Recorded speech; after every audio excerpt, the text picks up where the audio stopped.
गद्दार, ट्रेटर और क्या क्या एडजेक्टिव्स बोल रहे हैं कांग्रेस को डीएमके वाले। आप फायदा तो नहीं उठा रहे इन सब चीजों में।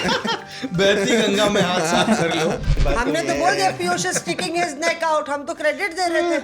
यहाँ ये जो हंस रहे हैं कहते हैं किसियान बिलौटा खंबा नोचे।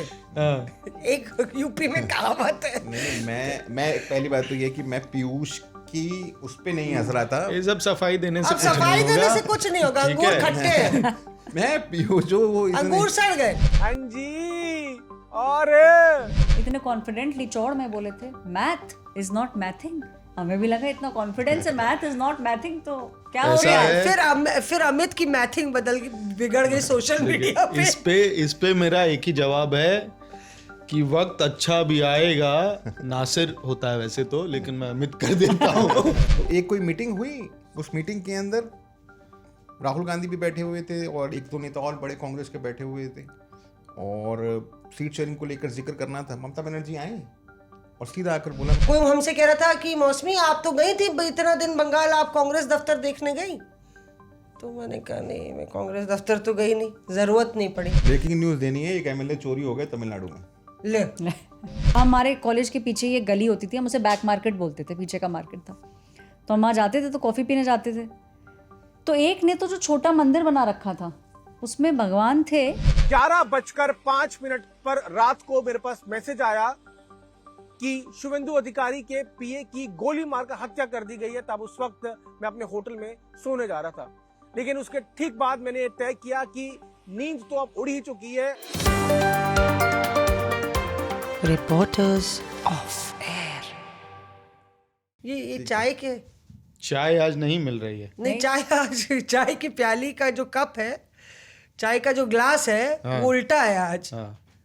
आज ये संदेश तो हमारी मैथिंग पे दे रहा है।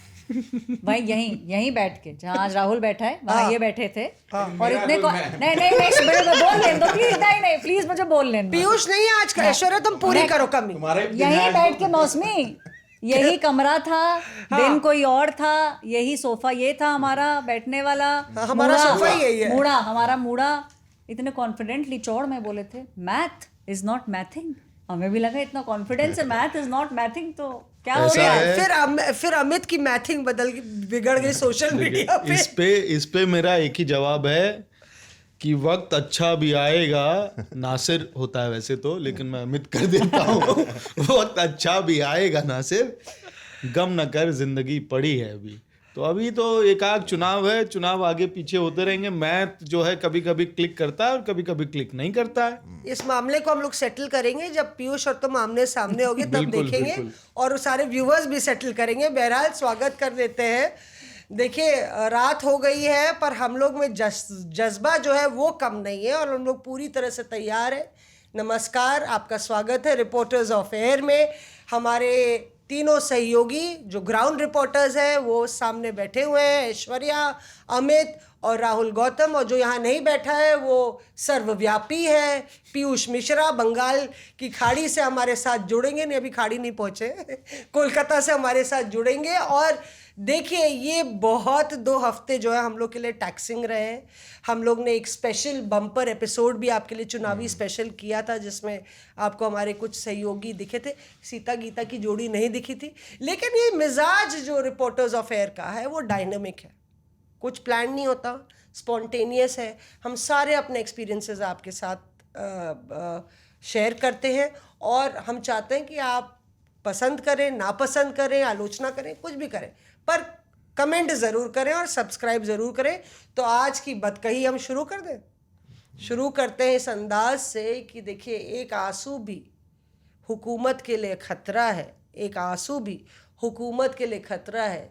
तुमने देखा नहीं दरिया का समुंदर होना।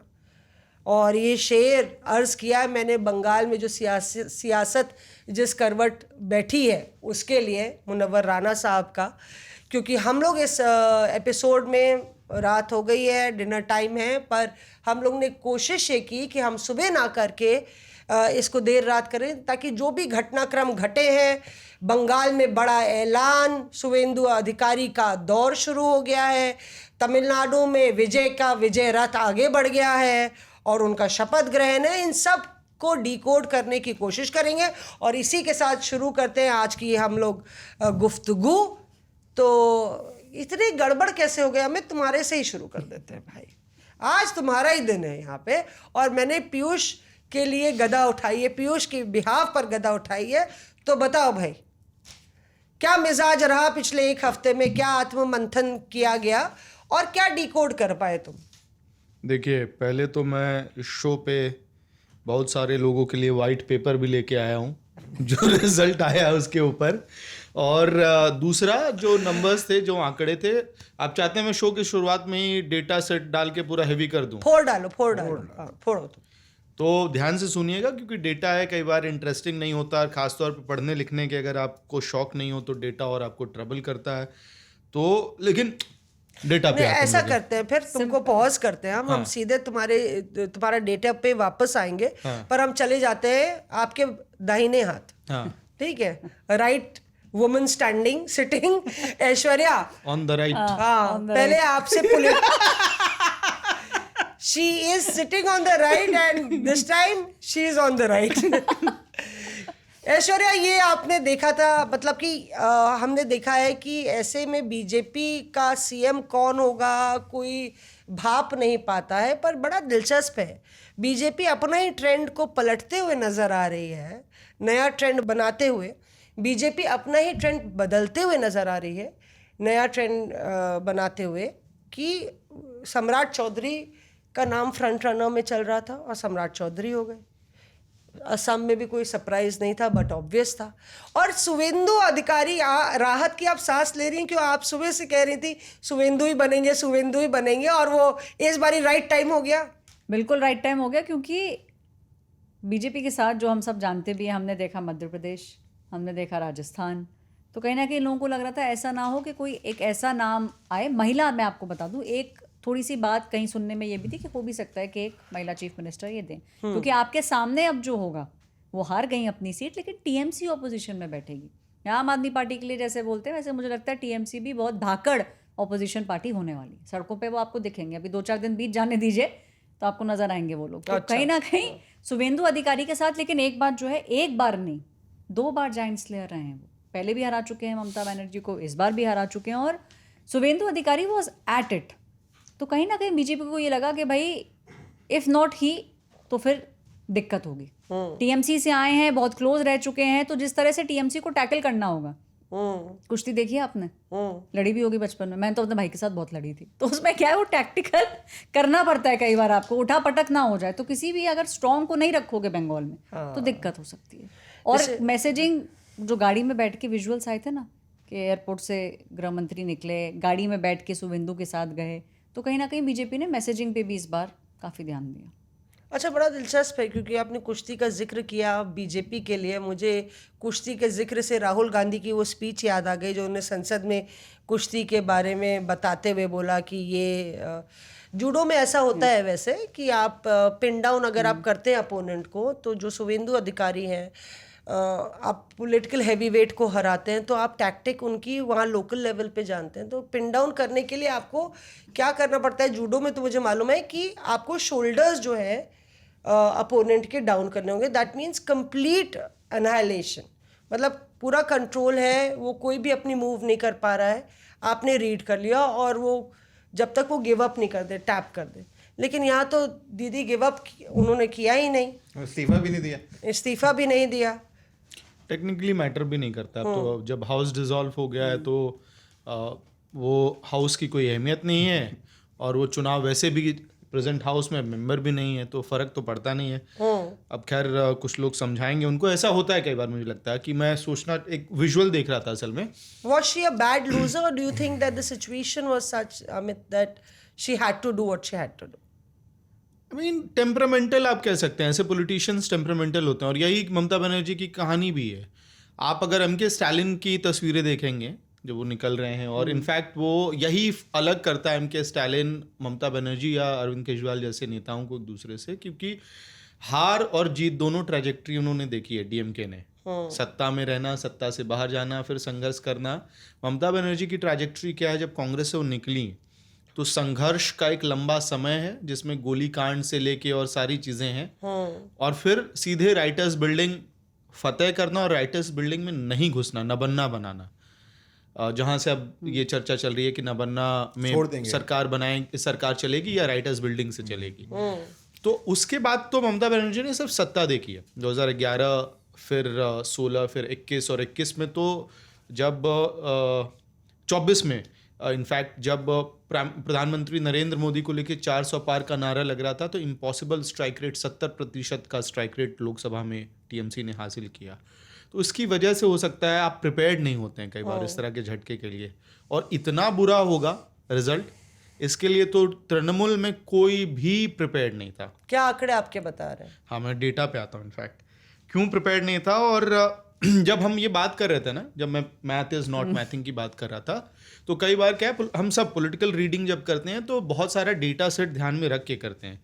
तो 21 का जो रिजल्ट था वो 24 का सबसे रिसेंट रिजल्ट हमारे पास था, जिसके बारे में हमने पिछले एपिसोड में भी बात की थी, 70% का स्ट्राइक रेट। इसके बाद क्या है कि बंगाल की डेमोग्राफी ऐसी है कि 26% 27% मुसलमान है, 70% हिंदुओं में अगर आप मान के चलते हैं कि 35% महिलाएं हैं, तो उसमें 50% तो ममता बनर्जी को वोट करेंगी, क्योंकि 21 में मैंने एकदम अंदर गांव तक ट्रैवल करके रिपोर्टिंग की थी, तो महिलाओं का और ममता बनर्जी का डायरेक्ट कनेक्ट था, उसमें कोई कैंडिडेट मैटर नहीं करता था। मैं ही तो काम करती हूँ। हाँ, ये जोड़ते हुए जब आप चलेंगे तो आपको लगेगा कि सब बढ़िया चल रहा है, मतलब उधर 26 प्लस इधर से 17% अगर आप जोड़ देंगे तो 43% तो ऐसे ही हो गया। अगला 5% ओवरऑल हिंदू वोट बैंक से आपको वोट चाहिए था, तो इस हिसाब से आप कंफर्टेबली 70 तक पहुंच सकते थे। लेकिन हुआ क्या, आप देखिए कहानी कहाँ से शुरू होती है। जब आप लोग की चाय हो जाए तो मैं एक सीट का जिक्र करूंगा। हाँ, जिक्र कीजिए। नहीं, बेलडांगा। चाय बाद में पी लेंगे, तुम बताओ। ठीक नहीं, है, अभी मैथिंग बता रहा है। हाँ, मैथ बता रहा हूँ मैं। यहाँ मैथ बता रहा है पूरी। यहाँ से कहानी जो है बहुत इंटरेस्टिंग हो जाएगी। बेलडांगा एक सीट है, ओवरवेलमिंगली मुसलमान पॉपुलेशन वहां पे है, और जीवन में कभी भारतीय जनता पार्टी उस सीट को जीतेगी ये कोई सपने में भी नहीं सोच सकता। लेकिन वहां पे बीजेपी जीती है। बीजेपी से जो वहाँ कैंडिडेट थे भरत कुमार झावार, वो जीते, और बीजेपी का वोट शेयर बहुत ज़्यादा नहीं बढ़ा है, मुश्किल से 3% वहाँ पे बढ़ा है।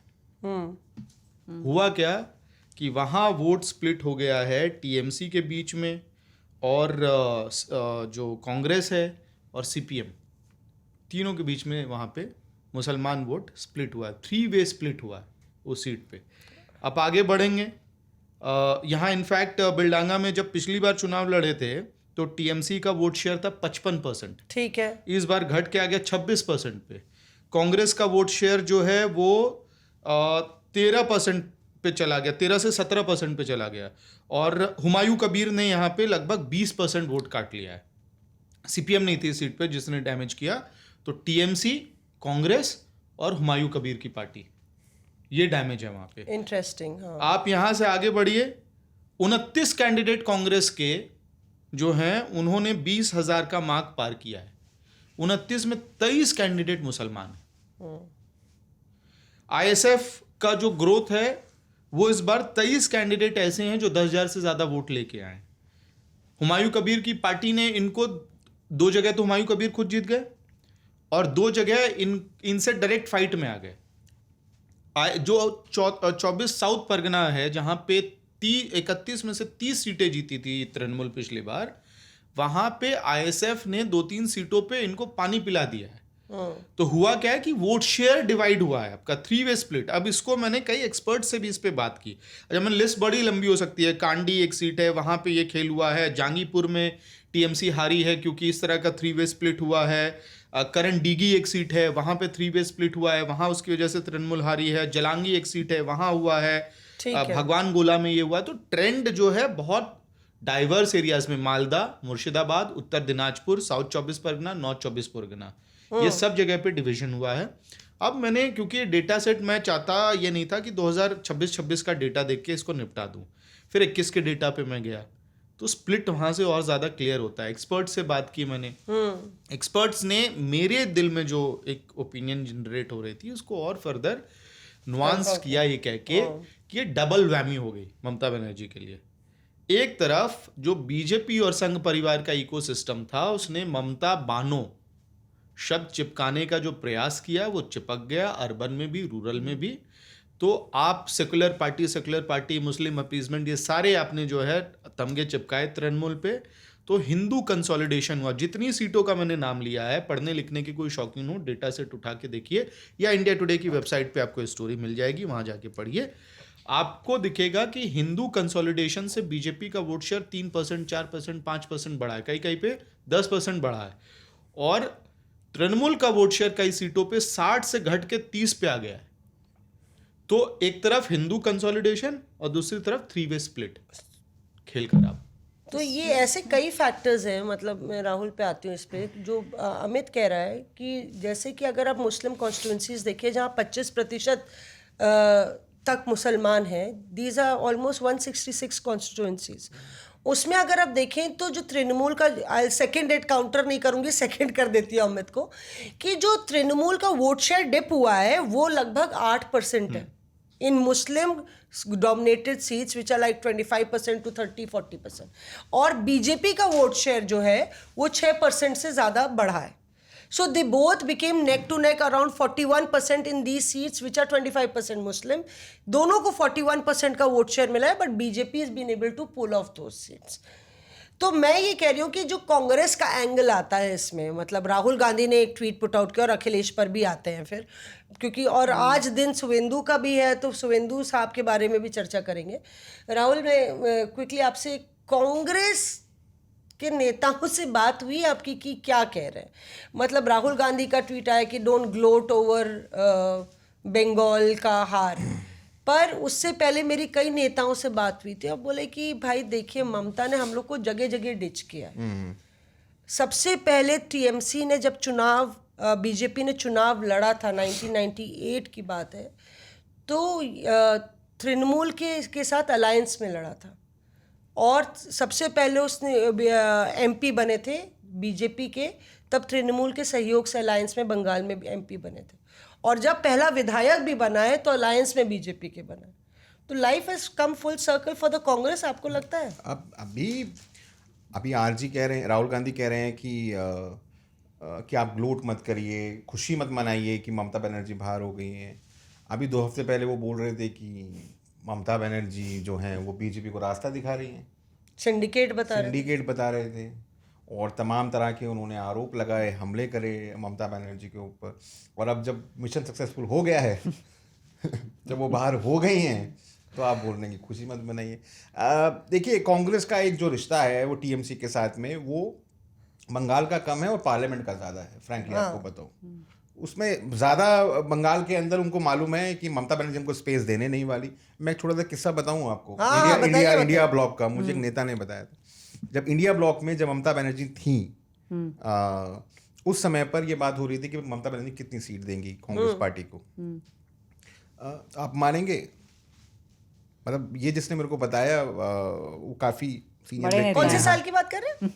2024 के अंदर इंडिया ब्लॉक में जब ममता बनर्जी थी, जब तक, तो एक कोई मीटिंग हुई, उस मीटिंग के अंदर राहुल गांधी भी बैठे हुए थे और 1-2 नेता और बड़े कांग्रेस के बैठे हुए थे, और सीट शेयरिंग को लेकर जिक्र करना था। ममता बनर्जी आई और सीधा आकर बोला, I will give you only 2 seats, आपको लेना तो लीजिए, नहीं तो कोई बात नहीं। तो कोई बहुत ज़्यादा कॉर्डियल रिलेशनशिप है राहुल गांधी की और ममता बनर्जी की। एक केमिस्ट्री, एक वर्किंग रिलेशनशिप सोनिया गांधी जी के साथ है, क्योंकि दोनों जाहिर है काफ़ी टाइम से पॉलिटिक्स कर रही हैं ये सब। लेकिन राहुल गांधी से कोई बहुत ज़्यादा उनका है राफ्ता, ऐसा लगता नहीं है, ऐसा कभी दिखता नहीं है। और ये जो बार बार बात आ रही है ना कि मुस्लिम वोट स्प्लिट हो गया और हिंदू वोट कंसोलिडेट हो गया, यही एक तरीका था जिससे बीजेपी जीत सकती थी, इसके अलावा कोई तरीका था नहीं। और वैसे अगर आप उत्तर प्रदेश में जाएं तो बहुत सारी ऐसी सीट्स हैं जहां पर मुस्लिम्स बहुत सारे, मतलब संख्या में है, लेकिन वहाँ बीजेपी सांसद है। बड़ा आसान है, आसान इस सेंस में काउंटर पोलराइजेशन हो जाता है ना, इसी में आ रहा था। जैसे ही आप यहाँ पर इकट्ठा होते हुए, मतलब आप कोशिश करते हैं कि उसको करें इकट्ठा, सामने काउंटर पोलराइजेशन हो जाता है, बीजेपी को एक तरफा फायदा मिल जाता है, और यहाँ पर खाने वाले होते हैं 3-4, वहाँ पे होता है एक मात्रा व्यक्ति। पर व्यूअर्स ये बोलेंगे अभी राहुल बहुत लॉजिक समझा रहे हैं। जब पीयूष अपनी लॉजिक समझा रहे थे तो आप पे आरोप है कि आप ठहाके मार रहे थे। पहली बात हमने तो ये बोल है- दिया Piyush is sticking his neck out, हम तो क्रेडिट दे रहे थे। यहाँ ये जो हंस रहे हैं कहते हैं खिसियान बिलौटा खंबा नोचे, हाँ। एक यूपी में कहावत है। नहीं, मैं पहली बात तो ये है कि मैं पीयूष की उस पे नहीं हंस रहा था। ये सब सफाई देने से अब कुछ नहीं सफाई देने होगा। से कुछ नहीं होगा, ठीक अंगूर है। खट्टे हैं, मैं पीयूष जो वो इतने- अंगूर सड़ गए। छोड़ दिया। हाँ, सही बात है, मैं जस्टिफाई नहीं पीयूष करूंगा। पीयूष लड्डू खा रहे हैं, हम लोग पीयूष चाय को पी रहे हैं। राहुल ने हथियार डाल दिया। मैं पीयूष ने just- मुझे फोन किया, हाँ। तो उसने मेरे को फोन किया करने के बाद जब ये सब चल रहा था मतलब, और खूब हमारी ट्रोलिंग हुई, तो पीयूष ने मेरे को फोन करके बोला कि ऐसी में हम बात कर रहे थे तो बोला कि तुमने देखा एक बात। मैंने कहा क्या? क्या? मैंने कहा क्या? कह रहा मैंने तुमको देख लिया था हंसते हुए। मेरे कान कितने तेज हैं। अबे मैंने कहा भाई मैं तो कुछ भी नहीं किया, तूने बोल दिया, मैंने काउंटर भी नहीं किया और एकदम कहानी बना दी यार कि मैं हंस रहा हूँ और ये सब। भाई मैं नहीं हंस रहा था। भाई देखिए, जो जाग रहे हैं वो सो जाएं, जो सो रहे हैं वो जाग जाएं, क्योंकि ये पॉडकास्ट होने वाला है बहुत दिलचस्प। और ऐश्वर्या पे सीधे गेंद हम ले जाते हैं, क्योंकि ऐश्वर्या एक इकलौती वहाँ पे थी जो पीयूष को काउंटर नहीं कर रही थी या कॉन्ट्रडिक्ट नहीं कर रही थी। ऐश्वर्या, हम लोग ये सारी जो बातें कर रहे हैं उसमें एक प्लेयर ईसी भी है कि कहा जा रहा है भाई एसआईआर। मैं आंकड़े देख रही थी कि एसआईआर में जो डिलीशंस हुए हैं, अगर आप उनको देखें तो जो डिलीशंस जहाँ पे लगभग ज़्यादा हुए हैं वहाँ पे जो विक्ट्री मार्जिन बीजेपी का है डिलीशन से कम लगभग 26 सीटों पे है। और तृणमूल कांग्रेस का भी 21 सीटें तृणमूल कांग्रेस जीती है जहाँ पे उसका विक्ट्री मार्जिन डिलीशन से कम है। तो मतलब कि 26 और 21 ज़्यादा फर्क नहीं है। कांग्रेस भी 2 सीटें जीती है जहाँ पे जो विक्ट्री मार्जिन है वो डिलीशन से कम है। मैं इसमें आपको ना 2 इंटरेस्टिंग कहानियाँ सुनाऊंगी। एक कहानी तो ये कि आपने जो डेटा की बात करी ना, थोड़ा और डेटा को आप देखोगे तो आपको रियलाइज़ होगा कि जहाँ सबसे ज़्यादा डिलीशंस हुए ना वहाँ मेजॉरिटी सीट्स में टीएमसी जीती है। ऐसा ही हुआ था बिहार में भी, जहाँ सबसे ज़्यादा एसआईआर का डिलीशन हुआ था वहाँ आरजेडी जीती थी। और ये डेटा है। मैं आपको बताऊं कहानी बंगाल की पलटी कहाँ से, और आई एम श्योर कि टीएमसी धीरे धीरे उस तक पहुंच जाएगी। इलेक्शन कमीशन ने कहा कि आप हमें एसडीएम लेवल के ऑफिसर्स दीजिए जो कि उस पर फाइनल ऑर्डर देंगे कि आप वोट कर सकते हैं या नहीं कर सकते on the basis of your documents. आपके घर बीएलओ आया होगा यूपी में, मेरे घर आया था। मैं कितने सालों से, मेरा वोट अलीगढ़ में, मैं कितने सालों से कर रही हूँ, लेकिन फिर भी उसको डिस्क्रिपेंसी लगी तो वो घर आया, डॉक्यूमेंट्स मांगे गए। तो उन्होंने ये कहा था कि इसकी जो एब्जुकेटिंग बॉडी होगी एसडीएम बना दीजिए। ये केस कोर्ट तक गया, कपिल सिब्बल लड़ रहे थे उनकी तरफ से। ममता बनर्जी की सरकार मानी नहीं इस चीज़ पे कि हम एसडीएम नहीं देंगे। इलेक्शन कमीशन ने कहा कि देश भर में 4000 एसडीएम है, हम वहाँ से डेप्यूटेशन पे बुला लेंगे। कपिल सिब्बल ने फिर इसके अगेंस्ट बोला, no no no no this is not done. Court ने बोला कि अगर आपको इससे दिक्कत है तो हम जुडिशियल बॉडीज़ जो हैं, जुडिशियल ऑफिसर्स को बना देते हैं। अच्छा, इलेक्शन कमीशन में टॉप ऑफिसर्स ये जो हियरिंग है इसको देख रहे थे। उनको लगा कि ममता बनर्जी इस बात पे मानेंगी नहीं। बताइए क्यों? क्योंकि हिंदुस्तान में कोर्ट केसेस सालों साल चलते हैं। तो अगर ये जो पेंडिंग केसेस थे ये जुडिशियल ऑफिसर्स के पास जाते तो ऐसा लग रहा था कि शायद बहुत लंबा खिंच जाएगा। कपिल सिब्बल को कुछ तो गड़बड़ हुई वहाँ पे। कपिल सिब्बल ने बोला एज यू विश। यहाँ इलेक्शन कमीशन के ऑफिसर्स ने तुरंत अपने उनको मैसेज किया कि अग्रीड। वो खड़े हो गए पीछे से, बोलते हैं sir commission agrees for it. तो अब वो जो एसडीएम लेवल के ऑफिसर्स थे, अगर ममता बनर्जी की गवर्नमेंट उस समय वो एसडीएम लेवल के ऑफिसर्स दे देती, ये प्रोसेस इतना लंबा खिंचता ही नहीं। आज भी जो केसेस चल रहे हैं वो जल्दी निपट जाते, इतने लोग लिस्ट से बाहर नहीं होते। तो शायद टीएमसी को उसका थोड़ा बेनिफिट मिल जाता। तो हाइंडसाइट में ये एसडीएम वाली जो कहानी है इससे हुई गड़बड़। कमीशन की आपने बात करी, क्या कह रहे हैं कमीशन के लोग? मैं हाँ, तो आपको मिली भी मैं हैं। आपको रात अच्छा, फोटो भी खींची है। मैं दोनों ने आपको कैसे पता? आप स्पाई कर रहे हैं? अरे भाई ट्विटर पे डाला है उन्होंने नगाड़ा बजा के। ट्विटर पे डाला है ना हाँ, आपने? मैं ट्विटर पे ये डाला सब है। लोग नोट करें कितने लोग कितनी बार इसी से मिल रहे हैं, इसी किससे मिल रहे हैं। अरे तो भाई बीट है, बीट है, बीट है। बीट है। अच्छा सॉरी, ट्विटर पे डाला। हाँ, तो मैं आपको ये बताती हूँ कि दिनचर्या क्या थी सीईसी यानी कि chief election commissioner Gyanesh Kumar की। लोग उन पे उंगली उठा रहे हैं, किस तरह से पीछे काम हुआ। जो कॉल्स जाती थी ऑफिसर्स को वो रात को 10 बजे शुरू होती थी और रात के 2:30 बजे तक होती थी। वो 2:30 बजे तक कॉल्स में क्या होता था, ऑफिसर्स ये बोलते थे सर यहाँ पे ये दिक्कत हो रही है, वहाँ पे वो दिक्कत हो रही है, यहाँ पे वो दिक्कत हो रही है। तो जो सीसी खुद थे वो रात भर पिछले 25 दिन का उनका रूटीन था, 9 बजे खाना खाते थे, 9:30 बजे वो कॉल्स करना शुरू करते थे और 2:30 बजे तक वो कॉल्स होती थी, जिसकी वजह से आपने वायलेंस तो नहीं देखा है ना, छुटपुट छोड़ दीजिए। ये क्रेडिट तो दिया जाएगा ना इलेक्शन कमीशन को कि भाई इस बार जो डर था कि टीएमसी के लोग बाहर आ जाएंगे सड़कों पे, पोस्ट पोल वायलेंस होगा, वो नहीं हुआ। उसका एक बहुत बड़ा रीजन था कि एक हॉक्स आए जेन्युइनली रखी गई थी। तो ये तो दिनचर्या हुई सीसी की। ऑफिसर्स का ये कहना है कि जहाँ से भी कुछ भी इंफॉर्मेशन आ रही थी कि बम मिले हैं या कुछ और मिला है, उसको वहीं पे रोका जाए। मतलब आइडिया ये था कि उसको वहीं पे रोक दिया जाए। और ये आपको भी नज़र आया होगा मौसमी, लोग नहीं बात कर रहे थे, नहीं कर रहे थे ना बात कोलकाता के अंदर। थोड़ा सा शायद लोगों को भांपने में गड़बड़ी हो गई, लोगों को लगा बात नहीं कर रहे हैं क्योंकि टीएमसी के लिए वोट कर रहे हैं लोग, इसलिए डरे हुए थे। मेरी 2 फैमिलीज से बात हुई, फ्लरीज बहुत फेमस है वहाँ पे, तो वहाँ पे लोगों का ये कहना था, और ये सारा कैमरा पे नहीं बोल रहे हैं, लोगों में ये थोड़ा डर था कि यहाँ से भाग के हम कहाँ जाएंगे। और इस बार नहीं, अगर जो सो कॉल्ड एलिमेंट्स थे एंटी सोशल, अगर उन पे नहीं नज़र रखी तो फिर दिक्कत होगी वोटिंग के अंदर। तो कमीशन ने इन 2 चीज़ों पे नज़र बना के पर रखी। पोस्ट पोल वायलेंस तो हो रहा है ऐश्वर्या, बट क्या उतना हो रहा है जितना 21 में था? 21 में on an average every day 150 cases आते थे। आज हम बैठे हैं, ऑन एन एवरेज इतने केसेस नहीं आ रहे हैं, छुटपुट केसेस आ रहे हैं, लेकिन उतना पोस्ट पोल वायलेंस नहीं है, जिसकी वजह से ये डिसीजन लिया गया था कि कंपनीज को वहाँ रखा जाएगा। The level of violence has gone down. I would agree with Aishwarya. And the interesting thing is that somebody is telling me in Bengal, जब लेफ्ट वाले हारे तो जितना लेफ्ट का ग्रास रूट वर्कर था वो टीएमसी में स्विच हो गया।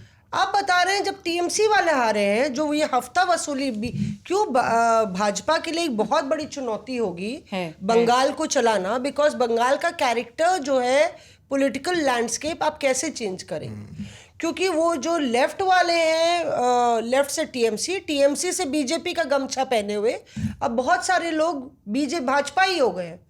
तो हालांकि जो ग्राउंड पे रिपोर्टर्स हैं वो कहते हैं कि ये स्केल इससे बहुत ज़्यादा होता था वायलेंस का। तो ये काफ़ी इंटरेस्टिंग है, because one of my friends, मतलब बहुत सारे फ्रेंड्स से मैं मिली, और जिस होटल में हम लोग रुके हुए थे वहाँ पे बहुत सारे भाजपा के नेता थे। तो नॉट ओनली दैट सेंस हम लोग को लोगों से मिला कि टीएमसी जा रही है, मैंने ये पूरा फीडबैक भी दिया था ऑफिस में, मैंने आपको बाबा की चर्चा की थी। तो वहाँ पे बीजेपी के जो राजस्थान के नेता बैठे हुए हैं, एक्स एमएलए, कोई कॉपरेटर, कोई कितने दिन से बैठे? मैडम जी हम लोग 6 महीने से, मैडम जी कुछ लोग हैं जो 1 साल से, मैडम जी हमको ये कॉन्स्टिट्यूंसी दी गई है rural 24 Pargana, south 24 Pargana, north 24 Pargana में वो लोग काम कर रहे थे कि कुछ लोग का आईडी ले लिया गया है, आधार ले लिया गया है, हमारे लिए वोट, उनका ये कहना आरोप था। तो हम लोग वो आईडी वापस दिलवा रहे हैं, 6 महीने से हम लोग यही काम कर रहे हैं।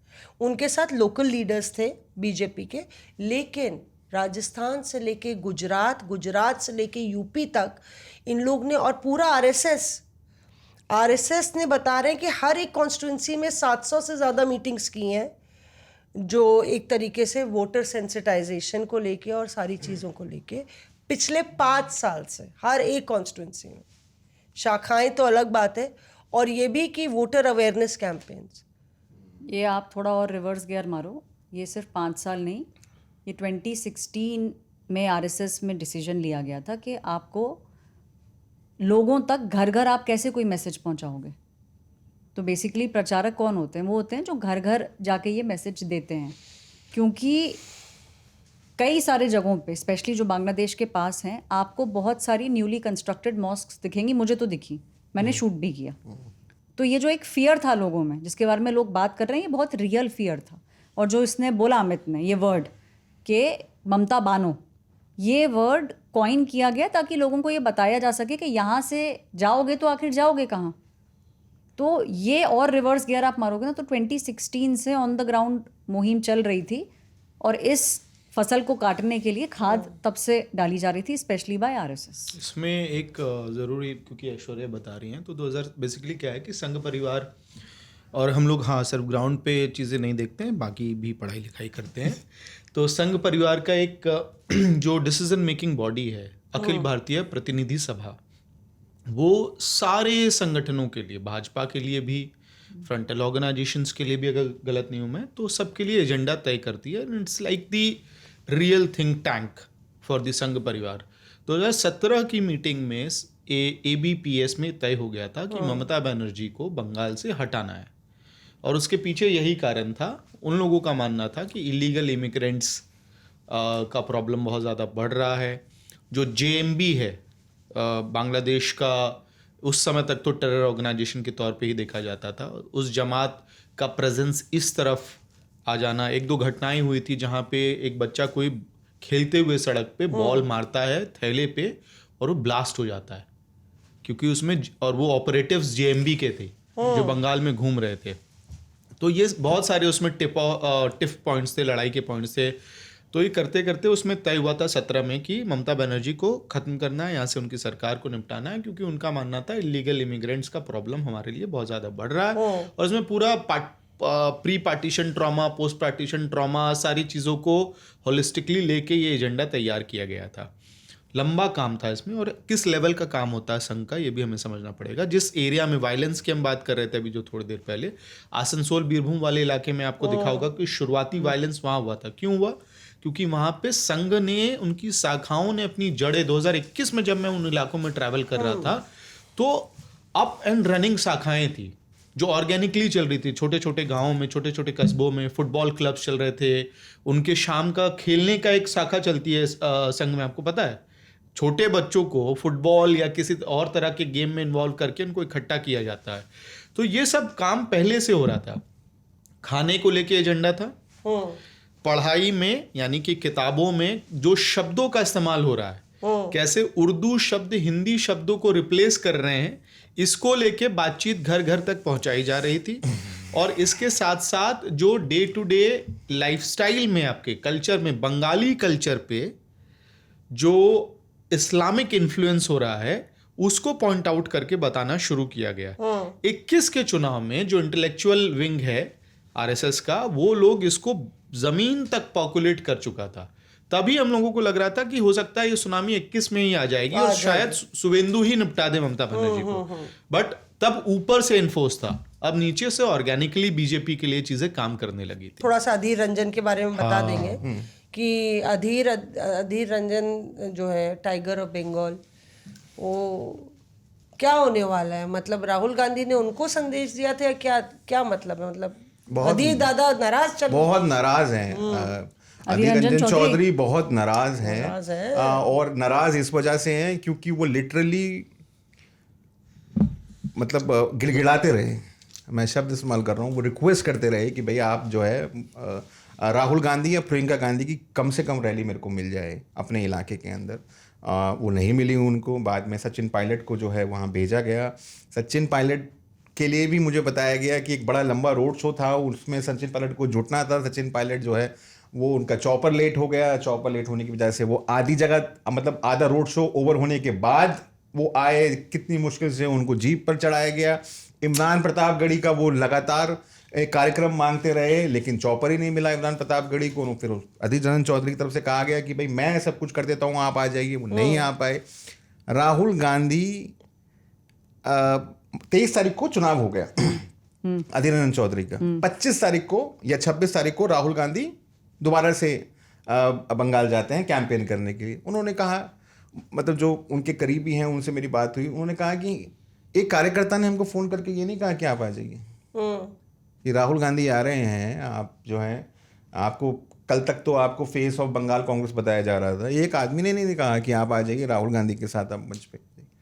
तो उनको ऐसा लगता है कि उनको ड्यू क्रेडिट नहीं मिला, जितनी उन्होंने मेहनत करी, जितना उन्होंने संघर्ष किया कांग्रेस के लिए, उतना उनको मान सम्मान उस तरीके से नहीं मिला, और खासे नाराज चल रहे हैं, इसमें कतई दो राय नहीं है। ठीक है, अब हम लोग चलते हैं पीयूष के पास। उससे पहले मैं बोलना चाहती हूँ, कांग्रेस का कुछ अता पता इसलिए भी नहीं लगता कि जहां महिला वोट बैंक के लिए इतनी होड़ मची है, आप चुनाव या तो लड़ लीजिए या मत लड़िए।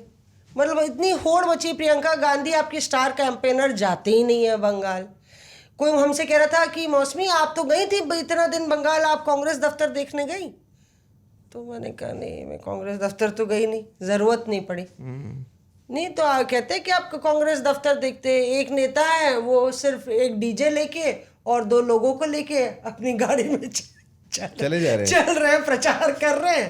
पूरी दुनिया क्या चल रही है, कांग्रेस को कुछ आता ही पता ही नहीं है। आप देखते हैं उनका डीजे चल रहा है और 2 कार्यकर्ता उनके साथ पैदल चल रहे हैं, वो प्रचार कर रहे हैं। बहुत बड़े नेता हैं वो। वही प्रचारक आए और कोई प्रचार करने के लिए आया ही नहीं। कुछ बोल ही देता हूँ मैं, ब्रेक ले ही रहे हैं तो आप लोग। हाँ कुछ बोल ही देता हूँ। हाँ, तो आप लोग को लगता नहीं कि कांग्रेस का हाल ये हो गया है कि लड़ना रमेश से है लेकिन लड़ सुरेश से लेते हैं जाके, खुश भी हो जाते हैं। पावर जहाँ केरल में हरा के खुश हो गए, जहाँ इंडिया गठबंधन ही है। लड़ना असम में था, हिमंता बिस्वा शर्मा को हराना था, खुश हो रहे हैं उस दिन ममता बनर्जी के खिलाफ वीडियो डाल के, और बाद में कह रहे हैं कि ब्लोट मत कीजिए। इस सवाल का, कठिन सवाल का जवाब आप मेरे साथ देंगे। आप मेरे साथ देंगे, ब्रेक के उस पार देंगे। लोगों को लगता है कि आप अमेरिका जाते हैं तो आपकी लाइफ सेट हो जाती है, करण जौहर के पिक्चर में व्हाटएवर, बट काफी लोगों के लिए अमेरिका अनुराग कश्यप की पिक्चर है। एग्जैक्ट 4 या 5 लेवल पे ये स्कैम है। मैं आपको पहला लेवल बताता हूँ। तो अमेरिका पिछलग्गू हो रहा है या पिछड़ रहा है लाइक साइंटिफिक टैलेंट और इनोवेशन में एंड ऑल ऑफ दैट, और ये सब कोल्ड वॉर के जमाने से चला रहे। अगर मैं लेमन लैंग्वेज में कहूँ तो मजदूर सप्लाई हो रहा है। यस एब्सोल्युटली, जिसे चाहिए हाँ, और वो मजदूर, उसके बीच में 3-4 पार्टियां हैं। परफेक्ट। वो ढूंढ लेगा, वो उसको देगा, वो उसको देगा, और फाइनली मजदूर वहां पहुंचेगा। मजदूर जिसके लिए काम करता है, उसका और मजदूर का आपस में कोई सीधा संवाद नहीं है। एब्सोल्युटली। बस आप काम करो और तनख्वाह भी ऐसी घूम के आए। ऐसा नहीं है कि 2, 5 या 10 साल से, ये काफ़ी टाइम से, 25, 30, 35 साल से है एक्चुअली। मैं प्रॉपर एग्जांपल भी दूंगा कि लोग खुद से अपना रिसर्च करके क्रॉस चेक भी कर सकें वो क्लेम। तो आपको बोला जाता है कि यहाँ आके रिपोर्ट करो। आप न्यू जर्सी पहुँचते हो, आप घुसते हो, आप पहला चीज़ देखते हो कि भाई ये तो 2 बेडरूम का छोटा सा घर है, यहाँ 9 से 10 लोग रह रहे हैं, मोजे, जूते, लाइक गंदगी पड़ी हुई है। चुनबी स्कैमर एक्चुअली आपसे, हम सबसे 25 मिनट दूर बैठे हुए हैं। नोएडा के सेक्टर 62 से लेके, आप रेज्यूमे देखते हो, आपका रेज्यूमे 8 पेज का है, उस पर 3 चीज सही है खाली, आपका नाम, आपका फोन नंबर और आपका ईमेल आईडी, बाकी सब झूठ है।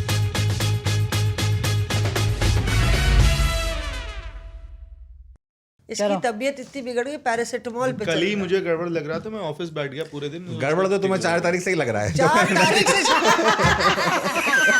गड़बड़।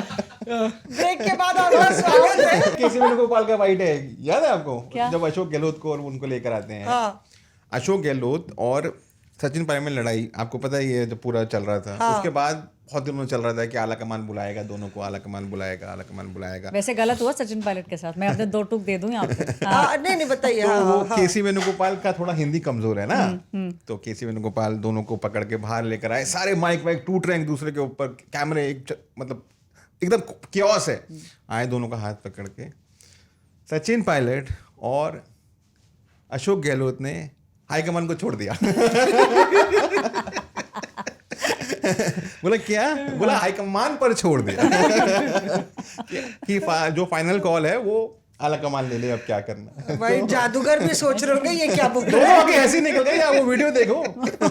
इस पे ना, लेकिन मौसमी, मुझे बहुत विश्वसनीय सूत्रों ने बताया है कि जो आप ये बात कर रहे हैं कि हाईकमान को छोड़ दिया, डीके शिव कुमार बहुत नाराज हैं। डीके शिव कुमार थोड़े समय से राहुल गांधी से टाइम मांग रहे हैं, टाइम मिल नहीं रहा है, और उन्होंने अपनी नाराजगी जो है वो और पार्टी में जो हाईकमान के लोग हैं उन लोगों को दर्ज कराई है। तो फ्रस्ट्रेशन लेवल कर्नाटका में भी बढ़ता जा रहा है, और बीजेपी को ऐसा लग रहा है कि आज नहीं तो कल हो भी सकता है कि टाटा बाय बाय वहां से कांग्रेस की तरफ से ये कुछ बड़ा आपके कर दें। बहुत विश्वसनीय सूत्र बीजेपी में थे।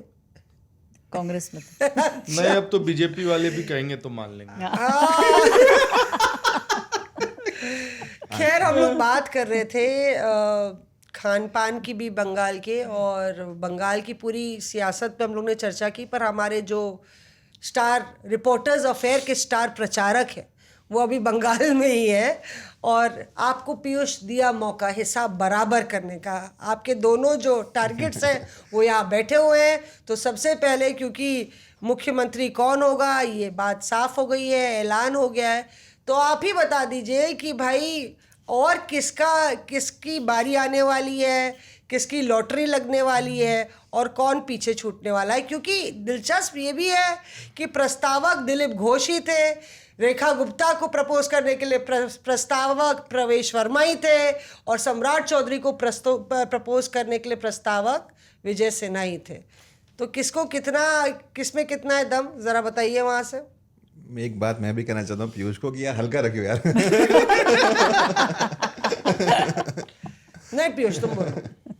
आप लोग जानते होंगे कि सोशल मीडिया पर एक रील बहुत वायरल है जिसमें ये कहा जाता है हाँ जी और तो ये मेरा सवाल, ये जो मेरा हाँ जी और है, ये अमित भारद्वाज और राहुल के लिए है।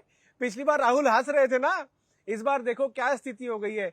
लोगों ने उस दुख और दर्द के खिलाफ वोट दिया और इसीलिए बीजेपी की जो सीटें हैं वो 200 पार कर चुकी है। जो बातें बिल्कुल काल्पनिक लगती थी वो अब सच हो चुकी हैं और बीजेपी एक बम्पर मेजॉरिटी के साथ सरकार बनाने जा रही है। शुवेंदु अधिकारी मुख्यमंत्री बनने जा रहे हैं। और आपको एक बात और बता दूं कि आज जब मैं बिस्वा कन्वेंशन सेंटर से लाइव रिपोर्ट कर रहा था तब सबसे पहले आज तक पर मैंने ही वो ब्रेकिंग दी थी कि अगले मुख्यमंत्री शुवेंदु अधिकारी होने वाले हैं। और उसके 1 घंटे के बाद जब गृह मंत्री अमित शाह पहुंचे, उनकी मौजूदगी में ये अनाउंस हुआ, प्रस्ताव रखा गया कि शुवेंदु अधिकारी के नाम पर कितनी सहमति बनती है। सबने सहमति बनाई, सबने कहा कि वो शुवेंदु अधिकारी को ही मुख्यमंत्री देखना चाहते हैं। और एक भव्य शपथ ग्रहण समारोह की तैयारी भी बीजेपी ने कर ली है। कोलकाता के ब्रिगेड ग्राउंड में ये ऐतिहासिक जगह है, यहाँ पर पहले कई बार इतिहास बन चुके हैं और फिर से इतिहास बनने जा रहा है। पहली बीजेपी की सरकार बनने जा रही है और उसके मुखिया होंगे शुवेंदु अधिकारी। लेकिन जैसा कि आपने पूछा कि इस मंत्रिमंडल में और कौन हो सकता है, इस मंत्रिमंडल में जो लोग हो सकते हैं मैं उनकी लिस्ट आपके पास लेकर आया हूं और ये एक्सक्लूसिव जानकारी सिर्फ और सिर्फ रिपोर्टर्स ऑफ एयर पॉडकास्ट पर मैं दे रहा हूं, जिसमें हमको हमारे विश्वसनीय सूत्रों ने बताया है कि सबसे बड़ा नाम इस पूरी मंत्रिमंडल में होने जा रहा है अग्निमित्रा पॉल का। उसके बाद होंगे दिलीप घोष, स्वपन दास गुप्ता भी मंत्री बन सकते हैं, साथ साथ निश्चित प्रामाणिक मंत्री बन सकते हैं। रूपा गांगुली का नाम भी बहुत ज्यादा चल रहा है, रतन देवनाथ का भी नाम है, सजल घोष है इसमें, डॉक्टर राजेश कुमार, डॉक्टर इंद्रनील खां, अजित कुमार जना, दीपक बर्मन, कौस्तव बागची, शांतु पान, शंकर घोष, कौशिक चौधरी, जोयल मोर और इसके अलावा गौरी शंकर घोष। ये वो कुछ नाम हैं जो हमारे सूत्रों ने हमको बताए कि ये नाम मंत्रिमंडल में शामिल हो सकते हैं। तो आज हमने बात आपको बताई है, जब कल शपथ ग्रहण समारोह हो जाएगा और उसके बाद जब कैबिनेट का एक्सपेंशन होगा, मंत्रियों को जिम्मेदारी दी जाएगी, तो ये वो मंत्री हैं जिनके नाम आप देख सकते हैं मंत्री बनते हुए। तो आज तक रिपोर्टर्स ऑफ एयर पॉडकास्ट पर हम आपको बता रहे हैं कि ये बड़ी बात है, ये मंत्री जो है वो हिस्सा होंगे शुवेंदु अधिकारी के मंत्रिमंडल का। दूसरा सवाल ये बनता ही है कि भाई अगर बाकियों की लॉटरी खुल रही है और इतने सालों बाद सत्ता मिल रही है बीजेपी को, इतने संघर्ष के बाद, तो सबसे बड़ा फैसला क्या होने वाला है, सबसे पहला फैसला क्या होने वाला है? क्योंकि काफ़ी सारी डीबीटी से लेके बड़े बड़े चुनावी वादे बीजेपी ने किए, तो शुवेंदु अधिकारी क्या करने वाले हैं? सबसे पहला हस्ताक्षर किस चीज़ पे? जी देखिए, इसमें कोई दोहराई नहीं है कि बीजेपी ने चुनाव के दौरान और उससे पहले जो मैनिफेस्टो भी अपना रिलीज किया उसमें कई बड़े बड़े वादे किए। सबसे बड़ा वादा था पश्चिम बंगाल की कानून व्यवस्था को ठीक करना। दूसरा बड़ा वादा था कि यहाँ पर जो महिला अपने आप को असुरक्षित महसूस करती हैं उसके ऊपर काम करना। और इसके बाद तीसरा बड़ा वादा था करप्शन, यानी जो सिंडिकेट है यहाँ पर उसको तोड़ना और करप्शन जो है उससे इस प्रदेश को मुक्त करना। लेकिन इन सभी बड़े वादों में एक और बड़ा वादा है जो इन सबसे बड़ा वादा है, जिसको लेकर चुनाव प्रचार में जोरों शोरों से बातें की गई, और वो है घुसपैठ का। आपको बता दें कि घुसपैठ को लेकर मौसमी जी इससे पहले भी हम लोग चर्चा कर चुके हैं और अमित और राहुल इस बारे में जानते हैं। घुसपैठ को लेकर बीजेपी संकल्पित है। जिस तरह के एक्शंस असम में लिए गए उसी तरह के एक्शन पश्चिम बंगाल में आपको आगे आने वाले दिनों में दिखेंगे। और शुवेंदु अधिकारी मुख्यमंत्री बनने के बाद जो सबसे पहली फाइल जिस पर वो साइन करने जा रहे हैं वो ये कि कैसे इस प्रदेश से घुसपैठ को खत्म किया जाए, घुसपैठियों को बाहर किया जाए। जो हमारे कुछ सूत्र हैं, कुछ बड़े नेता हैं जिनसे हमारी बात हुई है, उन्होंने ये बताया है कि सरकार के बनने के बाद ये भी हो सकता है, कुछ दिनों में आप ये भी देख सकते हैं कि जो बांग्लादेश बॉर्डर है उसको खोल दिया जाए, यानी कि हिंदुस्तान से जो घुसपैठी यहाँ पर इलीगल तरीके से रह रहे हैं वो अपने आप चले जाएं। पहले सरकार इसका ऑफर उन घुसपैठियों को देने जा रही है, यानी जब बांग्लादेश बॉर्डर खोल दिया जाएगा तो उनसे उनके जो डिटेल्स हैं, उनके आईडी कार्ड्स हैं, उनके फिंगरप्रिंट्स हैं, वो सरकार लेने की तैयारी करेगी। उनके फिंगरप्रिंट्स ले लिए जाएंगे ताकि एक बार जब वो देश छोड़ें तो दोबारा हिंदुस्तान में वापस ना आ सकें। ये उन बांग्लादेशी घुसपैठियों की बात है जिसको लेकर सरकार प्रतिबद्ध है। तो सबसे बड़ा जो काम है वो ये होने वाला है कि घुसपैठ को कैसे खत्म किया जाए, और इसी को लेकर सूत्र बताते हैं कि सबसे पहले शुवेंदु अधिकारी इसी फाइल पर साइन करने जा रहे हैं।